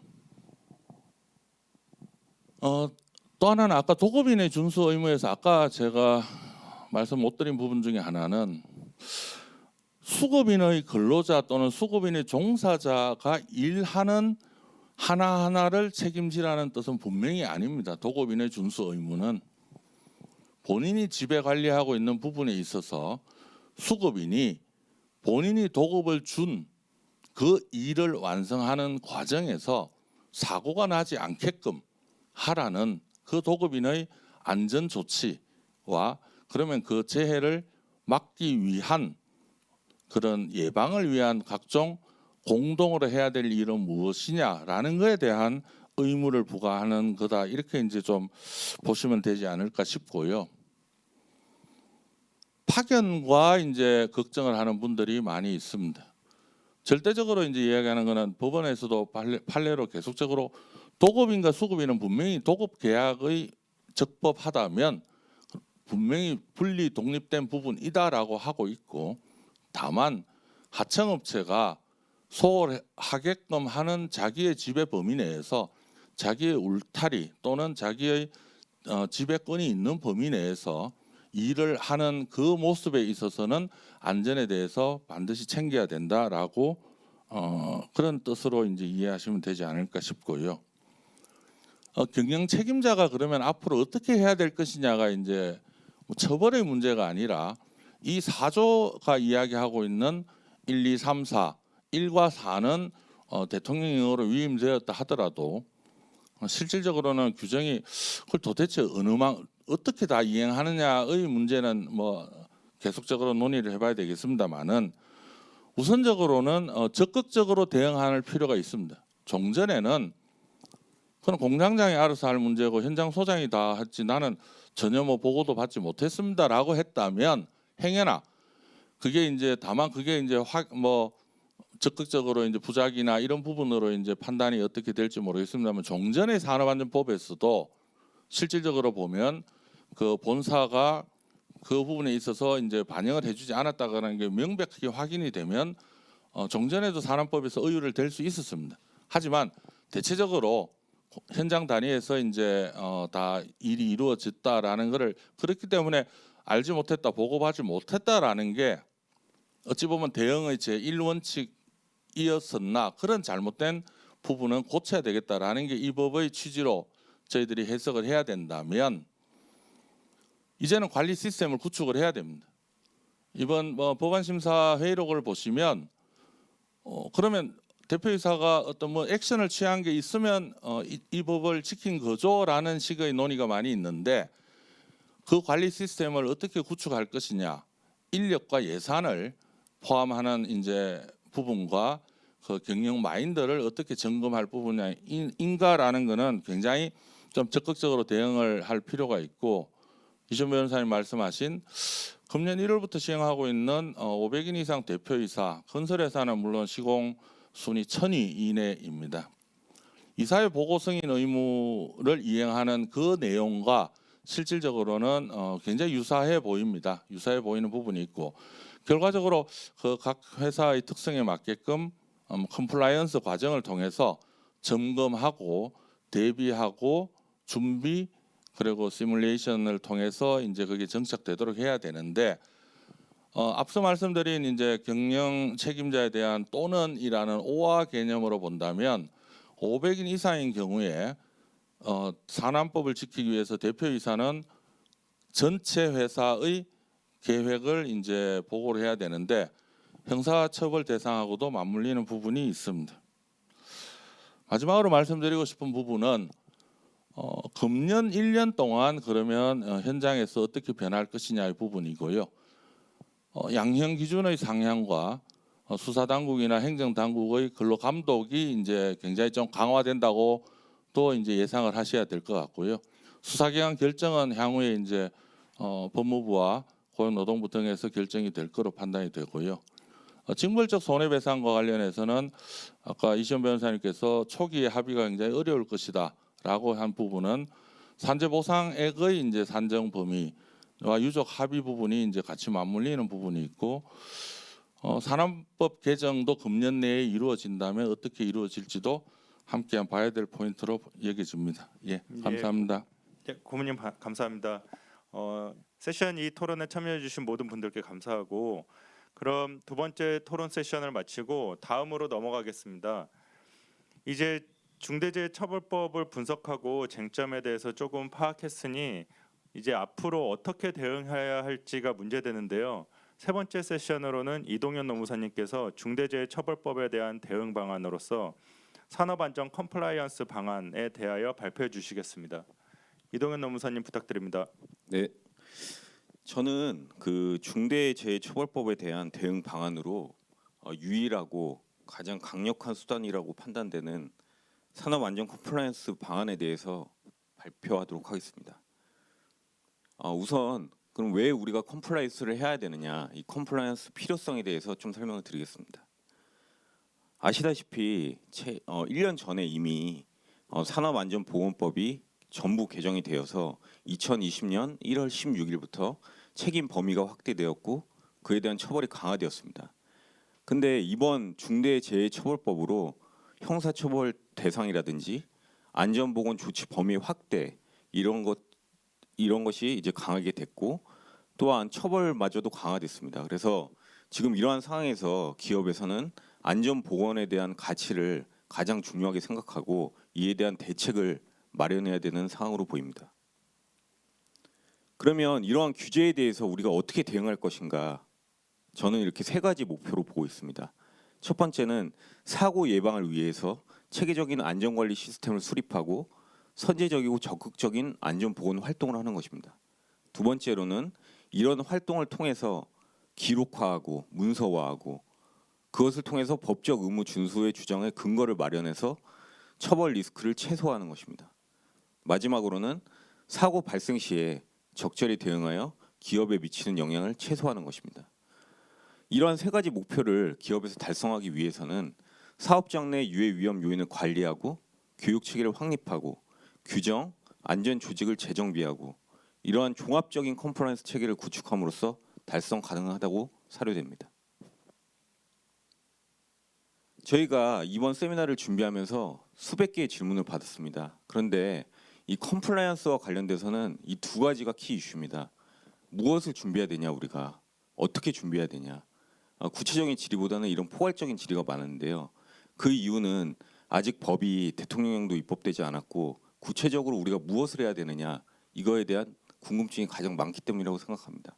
그래서 제 발표는 다른 것보다 이런 키 이슈에 맞춰서 우리가 의무를 확정하고 그 의무에 대해서 무엇을 준비해야 되고 어떻게 준비해야 되느냐 그 수행 방안에 대해서 초점을 맞춰서 말씀드리도록 하겠습니다. 그러면 저희가 첫 번째, 두 번째 세션에서 열띤 논의를 했는데요. 이 중대재해처벌법상 도대체 우리가 그럼 무슨 의무를 지는 것이냐 이거를 확정하고 해야 저희가 어떤 컴플라이언스를 해야 될 것이냐 이것이 명확해질 것 같습니다. 그래서 보시면 이미 발표된 내용이기 때문에 간단히 말씀드리겠습니다. 경영 책임자 등의 안전보건 확보 의무에 대해서 이렇게 네 가지로 정하고 있습니다. 근데 문제는 1호와 4호에 대해서는 대통령령에서 구체적으로 정한다라고 했기 때문에 저희가 현 상황에서는 구체적인 내용을 알 수가 없습니다.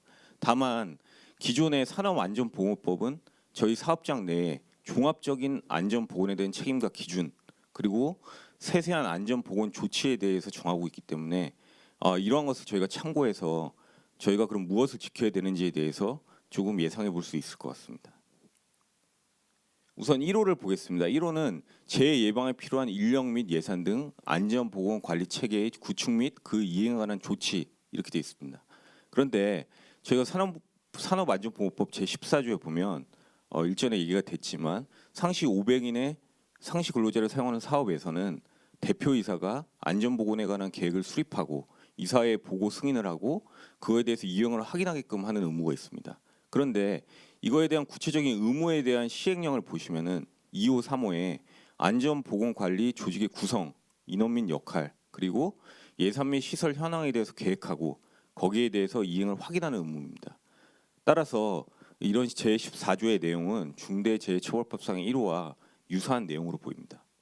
다음으로 2호와 4호가 있는데요. 2호는 재해 발생 시 재발 방지 대책의 수립 및 그 이행에 관한 조치, 그리고 4호는 안전보건 관계 법령에 따른 의무 이행에 대한 필요한 관리상의 조치라고 되어 있습니다.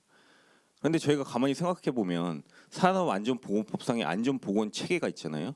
그 중에서 가장 최상위자인 안전보건관리 책임자, 그에게 이행되어야 될 의무가 관리의 의무입니다. 그래서 관리하도록 해야 된다 이렇게 되어 있죠, 법문에도. 그리고 6호에 보시면 산업재해 원인 조사 및 재발 방지 대책 수립에 관한 사항 이렇게 되어 있습니다. 그래서 이러한 제15조의 내용과 이 중대재해처벌법상의 2조, 2호, 4호의 내용이 유사하다고 볼 수 있습니다.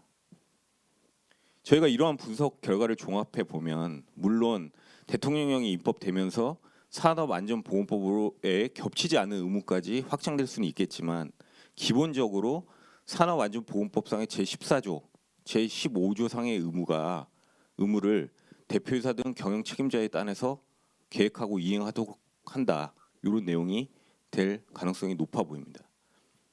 그러면 저희가 여기서 이제 저희의 컴플라이언스 목표가 정해졌다고 생각이 듭니다.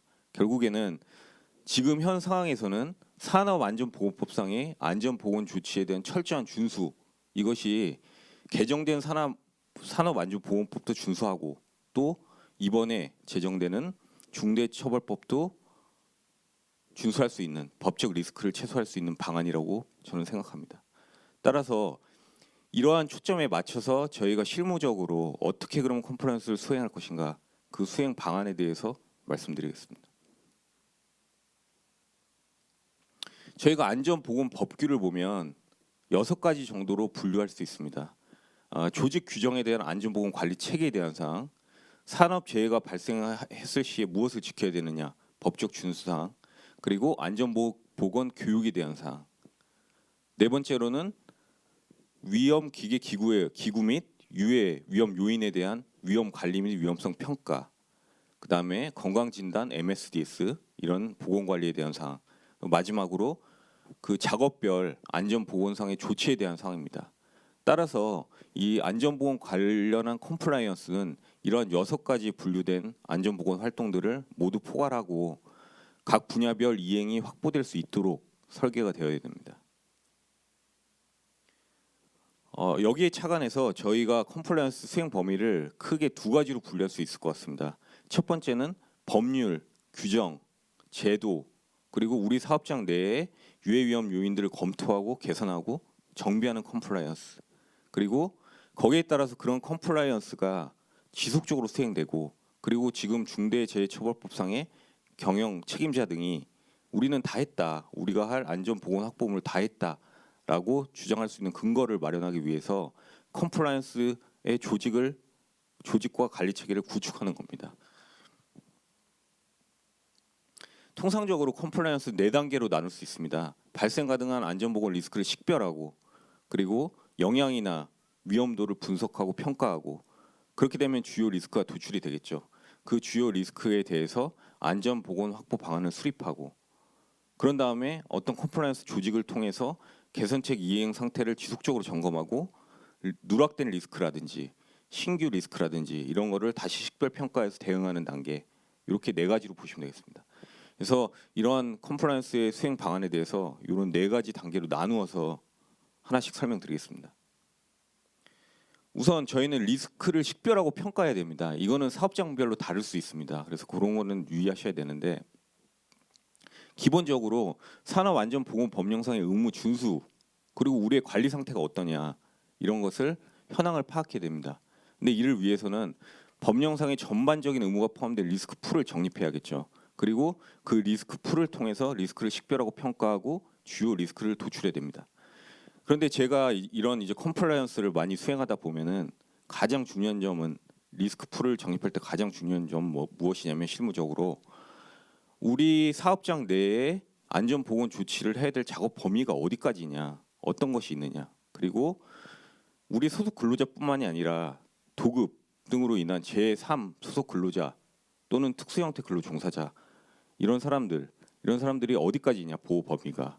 그리고 작업별로 안전보건 조치의 종류가 어떻게 되냐 이런 것을 명확히 정의하고 분류해서 사업장 특성 및 실태에 맞는 리스크풀을 적립하는 것이 실질적인 효과를 기대할 수 있습니다. 그래서 이러한 점을 리스크풀을 적립하실 때 반드시 유의하셔야 됩니다.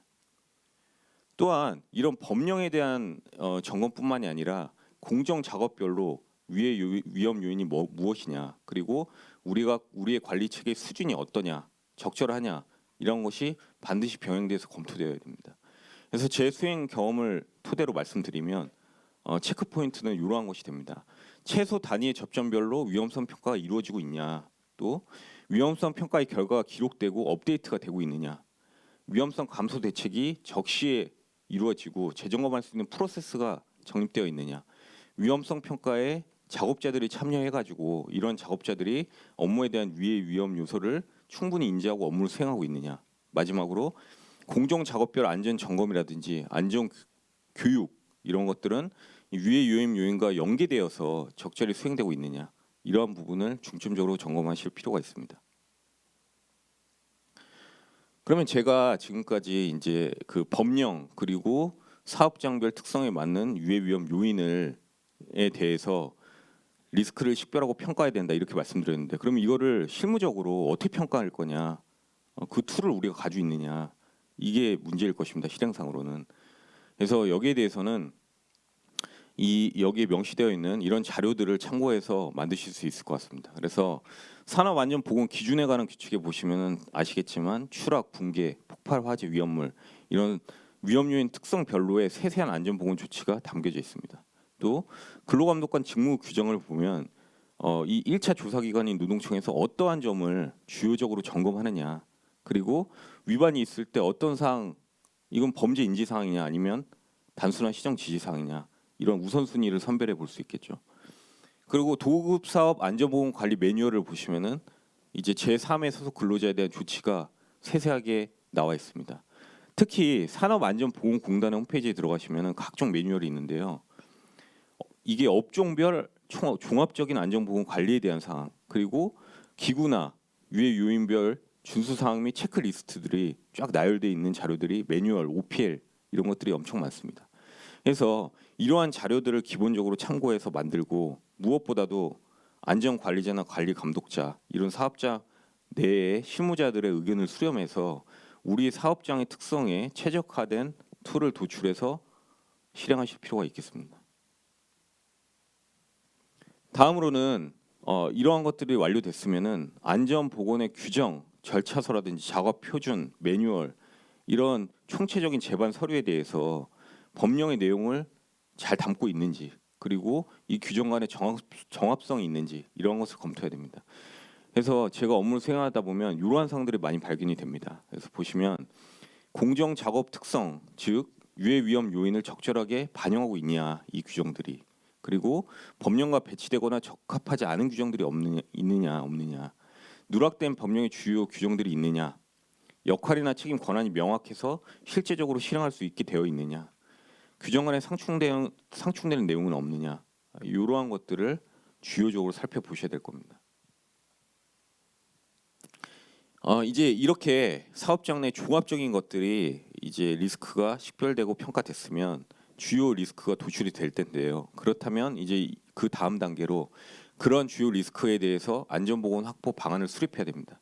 첫 번째로는 도출된 주요 리스크에 대한 적합한 개선 방안을 도출해야 되는데, 예를 들어 보면 기계기구 설비에 대한 설계 보완 등이 있을 수 있겠죠. 그리고 방호 조치를 추가한다거나 또는 작업 활동 절차 프로세스를 위험 요인에 맞게 변경한다거나 안전 보건 이런 보호구 등을 이제 추가한다거나 변경한다거나 이런 것들이 있을 수 있습니다.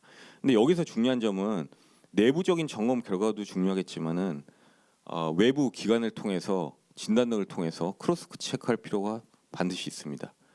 그리고 이에 따라서 규정, 작업 표준, 절차서 매뉴얼도 재정립할 필요가 있습니다. 특히 중대 재해가 발생하면 절차서, 작업 표준, 작업 계획서 등은 무조건 노동청에서 요구하게 돼 있습니다. 그건 무엇을 의미하냐면 작업 표준서나 절차서나 작업 계획서에 이런 유해 위험 요인에 대한 또는 중대 재해의 원인이 된 그런 사항에 대한 조치가 명시되어 있지 않다. 그렇다고 한다면 그게 처벌의 근거가 될 수 있겠죠. 그래서 이러한 부분들은 그 점에 유의해서 작성을 하셔야 됩니다. 그리고 이러한 것들이 작업에 연계될 수 있도록 임직원에 대한 정기적인 특별 교육 이런 거를 실시해야 되는데 제가 이제 대응하다 보면 가장 중요하고 효과적인 것은 이 작업 전에 TBM 또는 이 작업 전에 하는 정기적인 미팅 이때에 항상 우리가 하는 작업에 대해서 유해 위험 요인이 무엇이냐 그리고 작업자들이 어떤 절차 어떤 방지 조치를 해야 되느냐 그거를 수시로 재인지시키는 것이 가장 효과적이라고 생각합니다. 그리고 추가적으로 안전보건 관련해서 명확한 상벌 규정을 정립하고 과거에 발생한 사건에 대해서는 사고를 철저히 원인을 파악해서 특별히 거기에 대한 재발 방지 절차는 수립해야 될 것입니다. 그래서 이 컨퍼런스에서는 무엇보다 중요한 것은 이것이 일시적인 이벤트가 아니라 지속적으로 저희가 수행을 하고 개선하고 업데이트하고 이러한 활동이 반드시 필요합니다.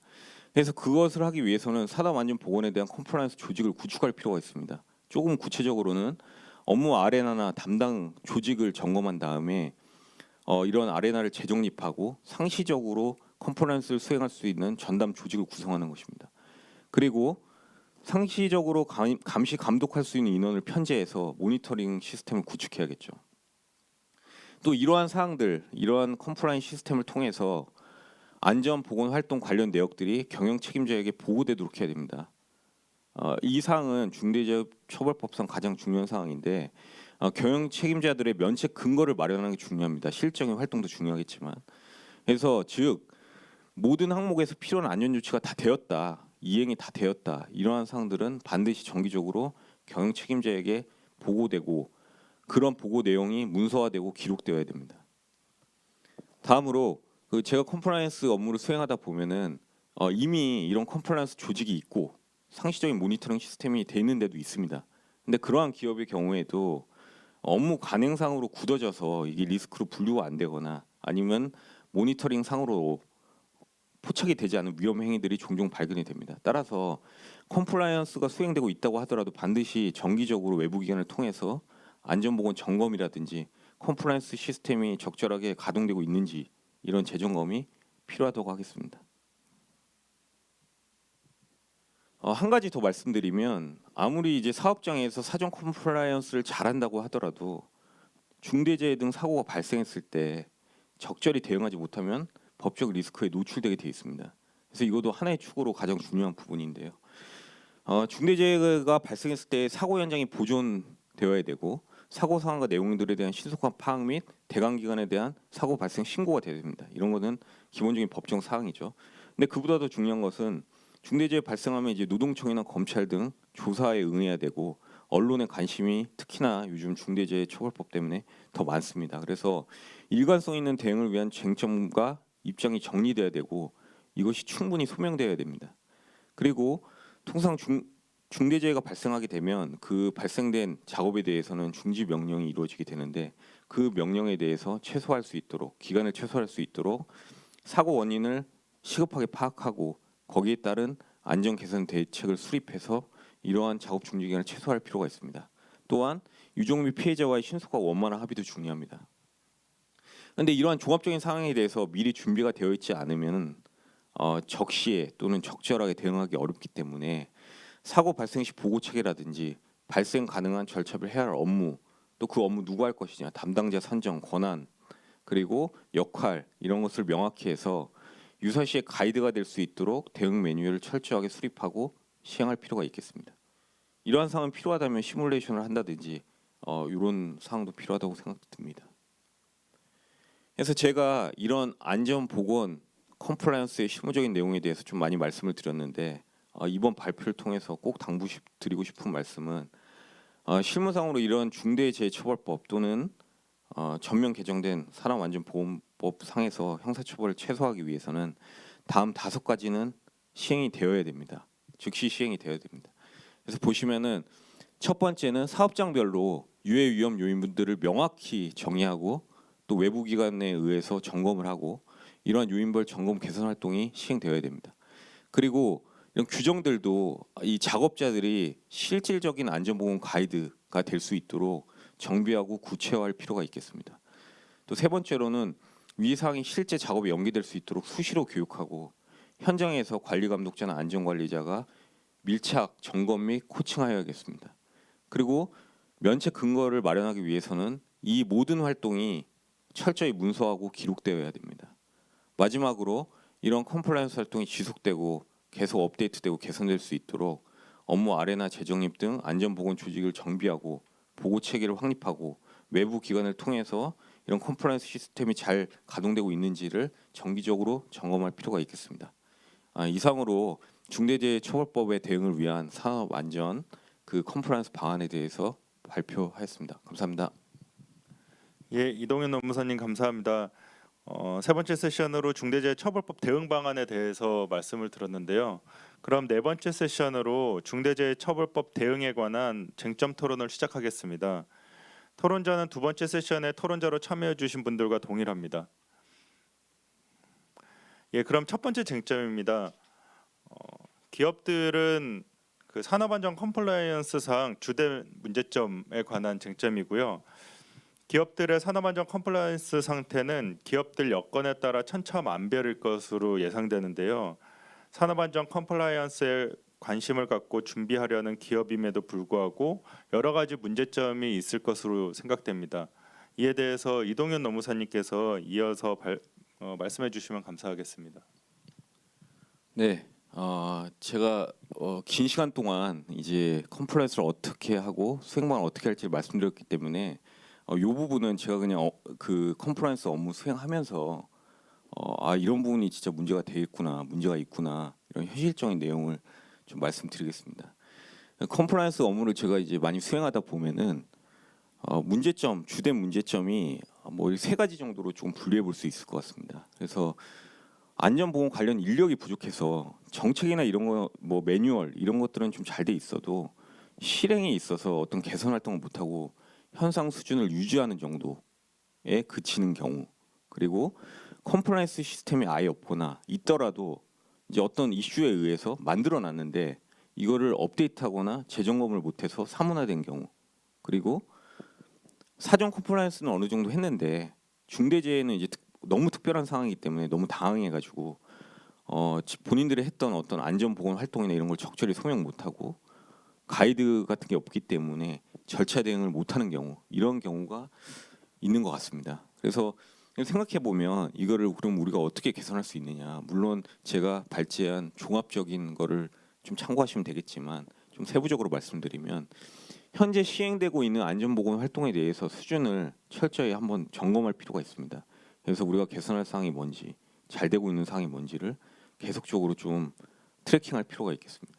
그리고 인력과 관련해서 이 부분이 좀 많이 문제가 되더라고요. 인력과 관련해서 지금 아레나가 설정이 됐는데 그게 현실에 맞느냐, 이거 정말 실행 가능한 아레나로 되어 있느냐, 그리고 안전관리자 뭐 팀원 2명 뭐 이렇게 밖에 없는데 이런 인원들이 우리 이 큰 사업장, 어떤 위험 기기들이 많은 사업장 이걸 다 관리할 수 있느냐, 이런 현실적인 문제가 있죠. 그래서 이런 업무 아레나들을 현실적으로 재정립한 활동, 그리고 이건 도저히 아레나를 하더라도 다 커버를 할 수가 없다, 그러면은 그때는 필요시에는 인력 충원까지 좀 고려를 하실 필요가 있겠습니다. 그리고 컴플라이언스도 물론 이제 무조건 수립을 해야겠지만 만약에 되어 있더라도 이게 정기적으로 점검이 되고 업데이트되고 계속적으로 아시겠지만 산업안전보건에 대한 것은 계속 법이 바뀝니다. 그래서 이런 것들을 적절히 담고 있느냐, 이런 부분은 계속적으로 점검해서 업데이트할 필요가 있고요. 그다음에 사전 컴플라이언스 잘 돼 있더라도 이게 중대재해가 발생했을 때 어떻게 대응할 거냐, 어떤 문서를 낼 거고 누가 대응할 거고 이 단계에서는 누가 대응할 거고 역할은 어떻게 되고 권한은 어떻게 되냐, 이것을 세밀하게 좀 정의를 해놓고 그런 사항들을 이제 가이드나 매뉴얼로 수립을 해서 실행할 필요가 있겠습니다. 예, 감사합니다. 관련해서 정유철 변호사님께도 의견을 여쭙고자 하는데요. 특히 건설업의 경우에는 상대적으로 중대재해 발생 빈도가 높은 것으로 알고 있습니다. 건설업의 경우에 특히 산업안전 컴플라이언스상 주된 문제점이 어떤 것이 있다고 보시나요? 예, 지금 저희 그 토론하고 발표하시는 수년 전부터 산업 안전 분야의 노하우를 가지고 계신 우리 고문님을 비롯해서 노무사님 또 변호사님과 저 스스로도 현재 지금 한 4건 정도 현장을 도움을 받아서 자문을 수행하고 있어요. 낙하 사고, 수중 사고, 뭐 또 2개는 부실 시공과 관련된 것도 있고요. 그래서 제가 이번 기회에 한번 제 비록 이제 자문을 하지만 여기 주변 전문 가들의 도움을 받아서 하다 보니까 실제 제가 한번 다수 건설사들의 안전 관리 조직 체계 그리고 규정 지침을 한번 쫙 봤어요. 한번 다수 봤습니다. 근데 제가 보고 느낀 게 최상위 건설사들은 상당히 잘 돼 있었어요. 어느 정도로 잘 돼 있었냐면 본인들의 자신들의 회사의 사고가 아님에도 불구하고 유사 사고나 대형 사고가 발생하면은 R&I 정립을 위해서 아예 현장을 정지시킵니다. 그 기간은 물론 최소화하겠죠. 그래서 그거를 점검하는 거를 봤어요. 근데 불과 그 10대 5대 최상위 밑에 바로 인근의 차상위 건설업체뿐 아니라 중견 중소형 업체, 특히 전문 업체의 경우에는 굉장히 미흡한 현실입니다. 제가 구체적으로 살펴보니까요. 개정산안법 내용조차 반영되어 있지 않는 거 보고 깜짝 놀랐어요. 또 한 가지는 규정이나 지침은 아까 우리 노무사님께서 잘 설명하셨듯이 잘 수립돼 있어요. 그러니까 문서화도 돼 있어요. 그런데 조금만 깊이 들어가면 도급별, 사업장별, 유형별로 작업 특성이 반영되어 있지 않아요. 무슨 말이냐면 아까 나온 것 같아요. 산업안전보건 기준에 관한 규칙, 근로감독관 직무 규정, 그리고 다수의 기타 매뉴얼이 있습니다. 물론 내용이 너무 많아요. 엄청 많아요. 하지만 저희가 주로 문제가 되고 사고가 나는 유형으로 구분하면 사실 어느 정도 범주화할 수 있을 거라고 저는 생각을 합니다. 예. 그래서 그런 특히 리스크 점검 체계가 굉장히 부족했다. 제가 이런 거를 비록 제가 엔지니어가 아니지만 건설 클레임 사고를 워낙 많이 다루다 보니까 이번에 저희 시작에 느꼈습니다. 그리고 특히 아시다시피 이제는 법률적 문제가 생기면 원포인트로 끝나지 않습니다. 단지 그거의 민사상 형사상 책임으로 원포인트로 끝나지 않고 법률 리스크의 패러다임이 지금 중대재해법만 보시다시피 엄청나게 바뀌었어요. 한 회사의 영업정지, 어떤 뭐 배상 여러 가지로 이제는 기업의 존폐를 결정할 정도로 패러다임이 바뀌었기 때문에 자꾸 주지시키면 죄송하지만 저는 이런 생각을 합니다. 앞으로 시행 전 남은 1년은 정말로 고이든 타임이 아닐까. 예. 저희가 생사를 가르는 고이드 타임이 아닐까 이런 생각을 합니다. 그래서 만반의 준비를 하시는 것이 참으로 효과적인 대응이 될 것으로 생각하고 있습니다. 이상입니다. 예, 감사합니다. 예, 2번째 쟁점으로 넘어가겠는데요. 2번째 쟁점은 사전적인 컴플라이언스 작업이 그럼 실제로 중대재해처벌법과 관련해서 얼마나 실효성이 있을까에 대한 의문이 있습니다. 실제 컴플라이언스 시스템을 갖춘다고 해서 중대재해처벌법에 대한 대비가 될 수 있을까요? 이 부분에 대해서 이시연 변호사님께서 말씀해 주시면 감사하겠습니다. 네, 이동현 노무사님께서 발표하면서 말씀하셨지만 그 컴플라이언스야말로 중대재해처벌법에 대응하는 유일하고도 강력한 수단이라는 데 전적으로 동의합니다. 중대재해처벌법의 수사 구조는 슬라이드에서 보시는 바와 같이 중대산업재해가 발생하면 그 경영 책임자 등이 누구인지 특정하고 그 재해와 관련된 안전보건 확보 의무가 무엇인지 특정하고 그런 특정된 안전보건 확보 의무가 이행되었는지 여부 그리고 그러한 불이행과 발생된 재해 결과 간의 인과관계가 있는지 확인하는 이러한 절차로 진행이 될 것입니다. 컴플라이언스는 이러한 절차 중에서 안전보건 확보의 의무 이행을 사전적 이행을 담보하는 절차입니다. 앞서 살펴본 바와 같이 안전보건 확보 의무의 내용 자체가 조직, 인력, 예산의 구축과 안전보건조치 이행을 할 수 있는 관리상의 조치라고 규정되어 있고 이 내용은 그대로 경영 책임자의 컴플라이언스 내용이라고 보아도 저는 무리가 아니라고 생각이 됩니다. 따라서 이러한 의무가 다 이행이 된다면 안전보건 확보 의무의 충분한 이행 주장이 충분히 가능하고 이 경우 가사 실무단에서 뭔가 이행에 착오가 있다고 하더라도 경영 책임자 단에서는 이건 나는 의무를 다했다는 주장으로 감경을 넘어서 면책까지도 가능한 주장이라고 생각이 됩니다. 아울러서 이러한 컴플라이언스를 통해서 재해 발생 자체가 차단된다면 아예 중대재해처벌법이 문제가 되지 않는 상황까지 상정할 수 있겠습니다. 예, 이에 관련해서 정지원 고문님께도 한 말씀 부탁드립니다. 아무리 컴플라이언스를 충실히 준비하였다고 하더라도 사고라는 거는 찰나에 발생할 수 있는 것인데 중대재해가 일단 발생하면 그 컴플라이언스를 했다는 이유로 경영 책임자가 의무를 다하였다고 주장할 수 있을까요? 이 부분에 대해서 의견 부탁드립니다. 예, 재해 찰나 말씀하셨는데 굉장히 좀 뭐 여러 가지를 이제 생각하게 하는 부분이긴 합니다. 하지만 그 컴플라이언스를 통해서 준비를 해두면 예를 들어 가장 이제 저희들이 빈번한 사망 사고 중에 하나의 원인이 그 추락입니다. 건설 현장의 추락 사고 시에 그만 시스템 비계를 갖추고 공사를 진행했을 때는 사실상 추락의 이제 가능성은 굉장히 거의 뭐 없다고 이제 본다면 그 컴플라이언스를 통해서 그 안전에 관한 여러 가지 이제 문제점을 사전에 예방하고 그에 대해서 대응을 하고 필요한 예산을 반영을 해서 조치를 하고 진행을 했다면 실질적으로 본다면 그 재해를 예방할 수 있었다라고 해서 아까 이시원 변호사님께 방금 말씀하신 그 중대재해처벌법의 이제 처벌의 구성 요건이 아예 성립되지 않는 재해 자체를 예방할 수 있을 뿐만 아니라 그 사망이 이제 부상으로 줄어들게 되고 그런 이제 여러 가지 이제 전체적으로 재해의 이제 위험을 줄일 수 있는 측면에서 본다면 아무리 주의를 다하고 컴플라이언스를 다해도 사고를 막을 수 없는 경우는 있습니다. 하지만 그 사고가 컴플라이언스 없이 맞이하는 사고와는 분명히 다르고 그 사고에 대한 예방과 법정 이제 의무 준수 여부를 갖추는 거는 뭐 완전히 그 차이가 너무 크다. 그래서 컴플라이언스를 통한 준비는 정말로 필요하다라고 말씀드리고 싶습니다. 예, 감사합니다. 그럼 다음 쟁점으로 넘어가겠습니다. 세 번째 쟁점은 컴플라이언스 준비 시기에 관한 문제입니다. 중대재해처벌법은 공포 후 1년이 경과한 날부터 시행이 되는데요. 아직 법률안이 공포되지도 않은 상황입니다.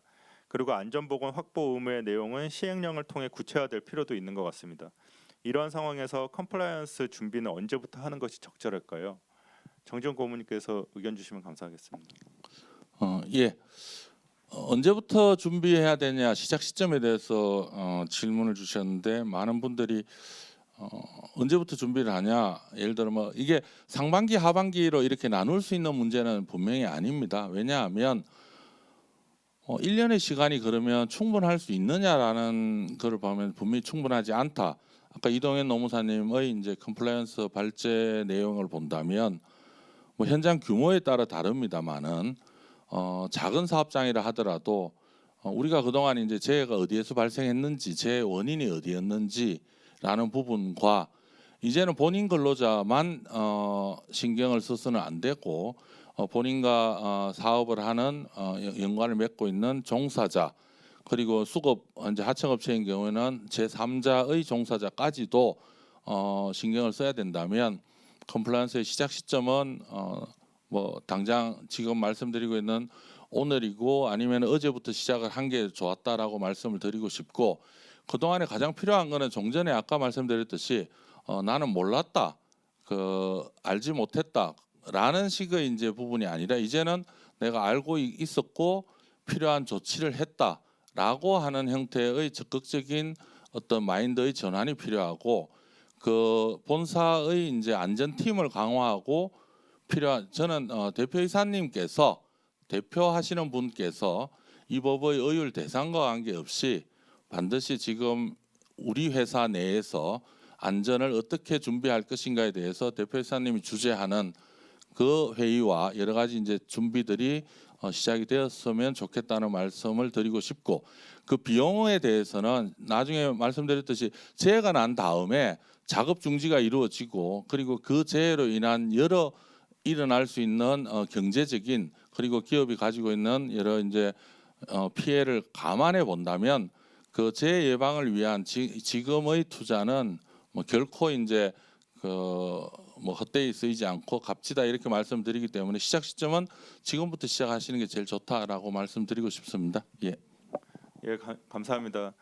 이와 관련해서는 개정산업법이 작년 그러니까 2019년부터 시행이 됐고 거기에서 이제 처벌이 굉장히 강화됐고요. 그다음에 최근에 대법원 양형위원회에서 산업안전보건법 위반 혐의에 대해서 양형 수준을 굉장히 올린 부분도 있습니다. 그래서 중대재해처벌법이 아니더라도 사회적인 분위기가 이 재해에 대해서 강하게 지금 강화되고 있다. 그렇기 때문에 이 컴플라이언스는 바로 시작하는 게 필요하다 그런 것 같습니다. 예, 다음 쟁점으로 넘어가겠습니다. 다음은 네 번째 쟁점인데 네 번째 쟁점은 건설업에 관한 내용으로서 대규모 공공공사의 경우 그 특성상 대부분 장기 계속 공사로 진행되는 경우가 많은 것으로 알고 있습니다. 이 경우에 발주자나 시공사가 중대재해처벌법과 관련해서 특별히 주의해야 할 문제점이 있다고 들었습니다.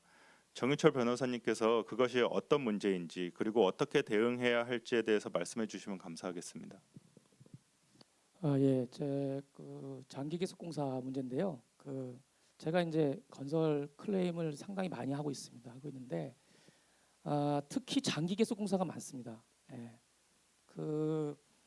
그래서 이제 저는 많은 질문들을 받아요. 심지어 재판부한테도 받고 하는데 도대체 제가 장기 계속 공사에 대해서 말하려고 하면 제가 정말 절실하게 한 가지 말하는 것이 바로 이 안전관리비 컴플라이언스 문제입니다.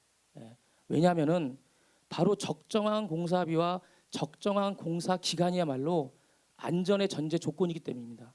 예, 한번 보겠습니다. 이번에 이제 입법 과정에서 상당한 논의가 있었지만 중앙행정기관의 장, 지방자치단체 장 등 공공기관의 장이 경영 책임자 등의 형사처벌의 범위에 포함이 되었습니다. 예. 물론 그 전에도 산안법이라든지 기재부 규칙을 통해서 계속해서 안전관리비의 반영 문제에 대해서 준수 가이드라인을 이미 정부가 공공기관에 냈었죠. 예.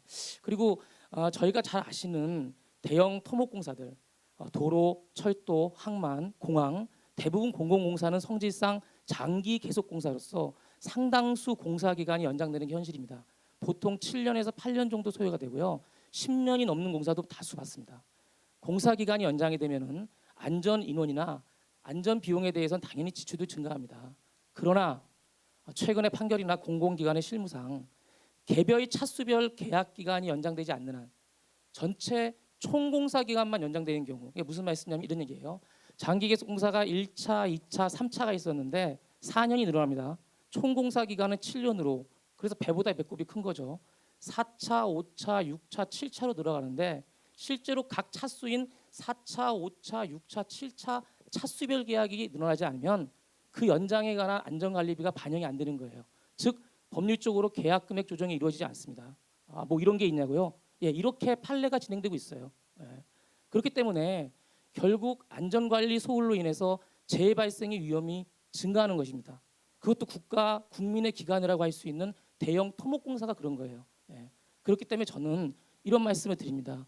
생명과 안전에 직결되는 법정 경비인 안전관리비야말로 비록 장기 계속 공사를 하더라도 전체 총공사를 기준으로 집행되고 정상될 필요가 정말로 있습니다. 물론 시공사들은 공기 연장 간접비의 일부로서 큰 축을 구성하는 안전관리비를 지속적으로 지금도 분쟁화해서 많은 반영에 노력을 하려고 하고 있습니다. 왜냐하면은 그 안전관리비는 비단 대형 건설사만이 차지하는 비중이 아니라 중소형 건설사, 개개 노무자 비용까지 다 포함되는 건설 생태계에 있어서 정말 중요한 비용이거든요. 그래서 법 시행 전이라 하더라도 건설업 안전산업보건관리비 계상이나 사용 기준 같은 것을 보완하면 어떨까 이런 제안을 제가 드려봅니다. 예, 이상입니다. 예, 이와 관련해서 이시원 변호사님께도 간략히 의견을 여쭙고 싶습니다. 장기 계속 공사의 컴플라이언스상 문제가 형사처벌 관점에서는 어떠한 문제가 있을까요? 그 초기 법률안에 포함돼 있던 감독 공무원에 대한 처벌 규정은 입법 과정에서 삭제됐습니다. 그런데 지금 말씀해주신 바와 같이 그 지방 공기업의 장, 공공기관의 장 등이 그 경영 책임자의 범위에 포함되도록 입법이 된 상태에서라면 어떻게 보면 그 공공기관 조직의 장이 그 중대재해처벌법으로 처벌받을 위험이 발생하는 것은 지금 정유철 변호사님이 말씀해주신 장기 계속 공사의 경우가 굉장히 가능성이 높다고 생각이 됩니다. 발주기관장이 경영 책임자임이 분명한 상태에서 어떠한 이유에서든 안전관리에 필요한 충분한 재원이 공급되지 않는다면 이거는 재해 예방의 예산 구축과 이행이라는 그 안전보건 확보 의무를 정면으로 위배한 것이 되기 때문에 해당 발주기관 장의 그 형사처벌 리스크에 상당한 영향을 끼칠 것으로 생각이 됩니다. 향후 이런 공공발주공사에 있어서 반드시 유념해야 될 부분으로 생각이 됩니다. 예, 감사합니다. 예, 다섯 번째 쟁점입니다. 지금까지는 주로 중대산업재해에 대한 관점에서 컴플라이언스의 중요성이나 준비 방법에 대해서 이야기가 된 것 같습니다.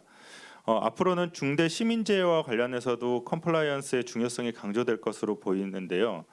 중대 시민재해에서의 컴플라이언스는 어떤 의미이고 어떤 대비가 필요할지에 대해서 김익현 변호사님께서 말씀해 주시면 감사하겠습니다.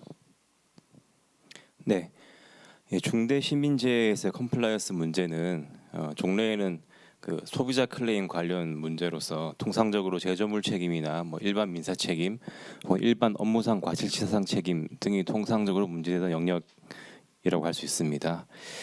종래에는 컴플라이언스 문제라기보다는 이런 개별 클레임 발생 시에 이에 대한 대응 문제로 인식하던 경향이 있었다라고 생각이 되고요. 최근에는 가습기 살균 사건 등 그런 사회적 참사 사건을 겪으면서 컴플라이언스의 중요성이 점차 부각되고 있는 것 같습니다. 이제 중대 시민재해 관련 그런 민 형사상 책임이 강화되면서 이제 본격적으로 컴플라이언스의 문제로 대두될 것으로 보이고요.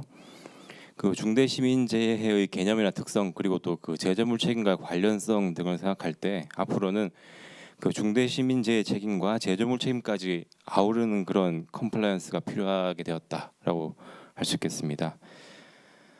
다만 중대 산업재해 같은 경우에는 산업안전보건 관련 법령에서 개별 의무의 내용이 어느 정도 구체화되어 왔던 것 같은데 중대 시민재해에 대해서는 아직까지 구체적인 의무의 내용이 다소 불분명한 것이 사실인 것 같습니다. 그래서 구체적인 대응 방안에 대해서는 종래의 그런 사회적 참사 관련 주요 사건에 관한 검찰이나 법원의 입장을 검토해서 참고할 수 있을 것으로 생각이 되고요. 주된 방향은 뭐 그 안전보건 확보 의무 이행을 위한 조직 구축, 뭐 이행 관리 시스템의 마련, 내부 보고 체계의 정비, 그리고 무엇보다도 설계 및 제조 과정 관련 결함 방지 시스템 구축, 그리고 원재료 및 원료 물질의 안전성에 대한 검증 절차 마련, 뭐 이런 것들이 될 것 같습니다. 그리고 추가적으로 개별 산업과 관련해 가지고 특별법에서 요구되던 규제나 의무 이런 것들이 있는 경우가 많습니다. 그래서 그런 규제나 의무를 이행하면 충분한 것인가라고 생각할 수 있는데요. 그런 특별법상의 규제 의무를 이행하는 것과는 별개로 그런 중대 시민재해 관점에서의 그런 안전 보건 조치도 반드시 이행해야 된다라는 점을 간과해서 안 되겠다라고 할 수 있겠습니다. 네, 이상입니다. 예, 감사합니다. 아시다시피 사업장의 안전의 중요성을 아무리 강조해도 지나치지 않을 것입니다. 그리고 최근에는 지속 가능한 기업 가치로서 ESG 경영이 화두이며 안전은 그 중요한 가치 중 하나라고도 합니다. 따라서 산업안전 컴플라이언스는 단순히 중대재해처벌법에 의한 경영 책임자의 형사 책임 리스크를 낮추는 측면에서뿐만이 아니라 지속 가능한 기업 가치를 증대시키는 측면에서도 종합적으로 검토하고 준비할 필요가 있는 것 같습니다. 그럼 여전히 궁금한 점이 있고 아쉬운 부분도 많으시겠지만 이상으로 토론 세션 4 토론 시간을 마치고 마지막으로 조상욱 변호사님의 마무리 인사 말씀이 있겠습니다. 예, 이로써 오늘 저희 율촌 중대재해처벌법 태스크포스가 준비한 웨비나 발표를 모두 마쳤습니다. 오늘 발표 자료와 발표 영상 링크는 메일로 보내드릴 예정임을 다시 안내드립니다. 부디 오늘 웨비나가 그 중대재해처벌법을 둘러싼 불확실성을 해소하고 기업이 산업안전 컴플라이언스를 개선하는 데 도움이 되었으면 좋겠습니다. 향후 저희 율촌의 산업안전팀과 중대재해처벌법 태스크포스는 산업안전과 중대 시민재해 방지에 관한 실무적인 문제를 다루는 또 다른 웨비나를 적절한 시기에 다시 개최할 예정입니다. 많은 관심과 참여를 부탁드립니다. 마지막으로 귀한 시간 할애하여서 저희 율촌 웨비나에 참여하시고 저희 발표를 경청해 주셔서 대단히 감사합니다. 어수선한 시기에 건강 조심하시고 새해 건승하시기를 진심으로 기원합니다. 감사합니다.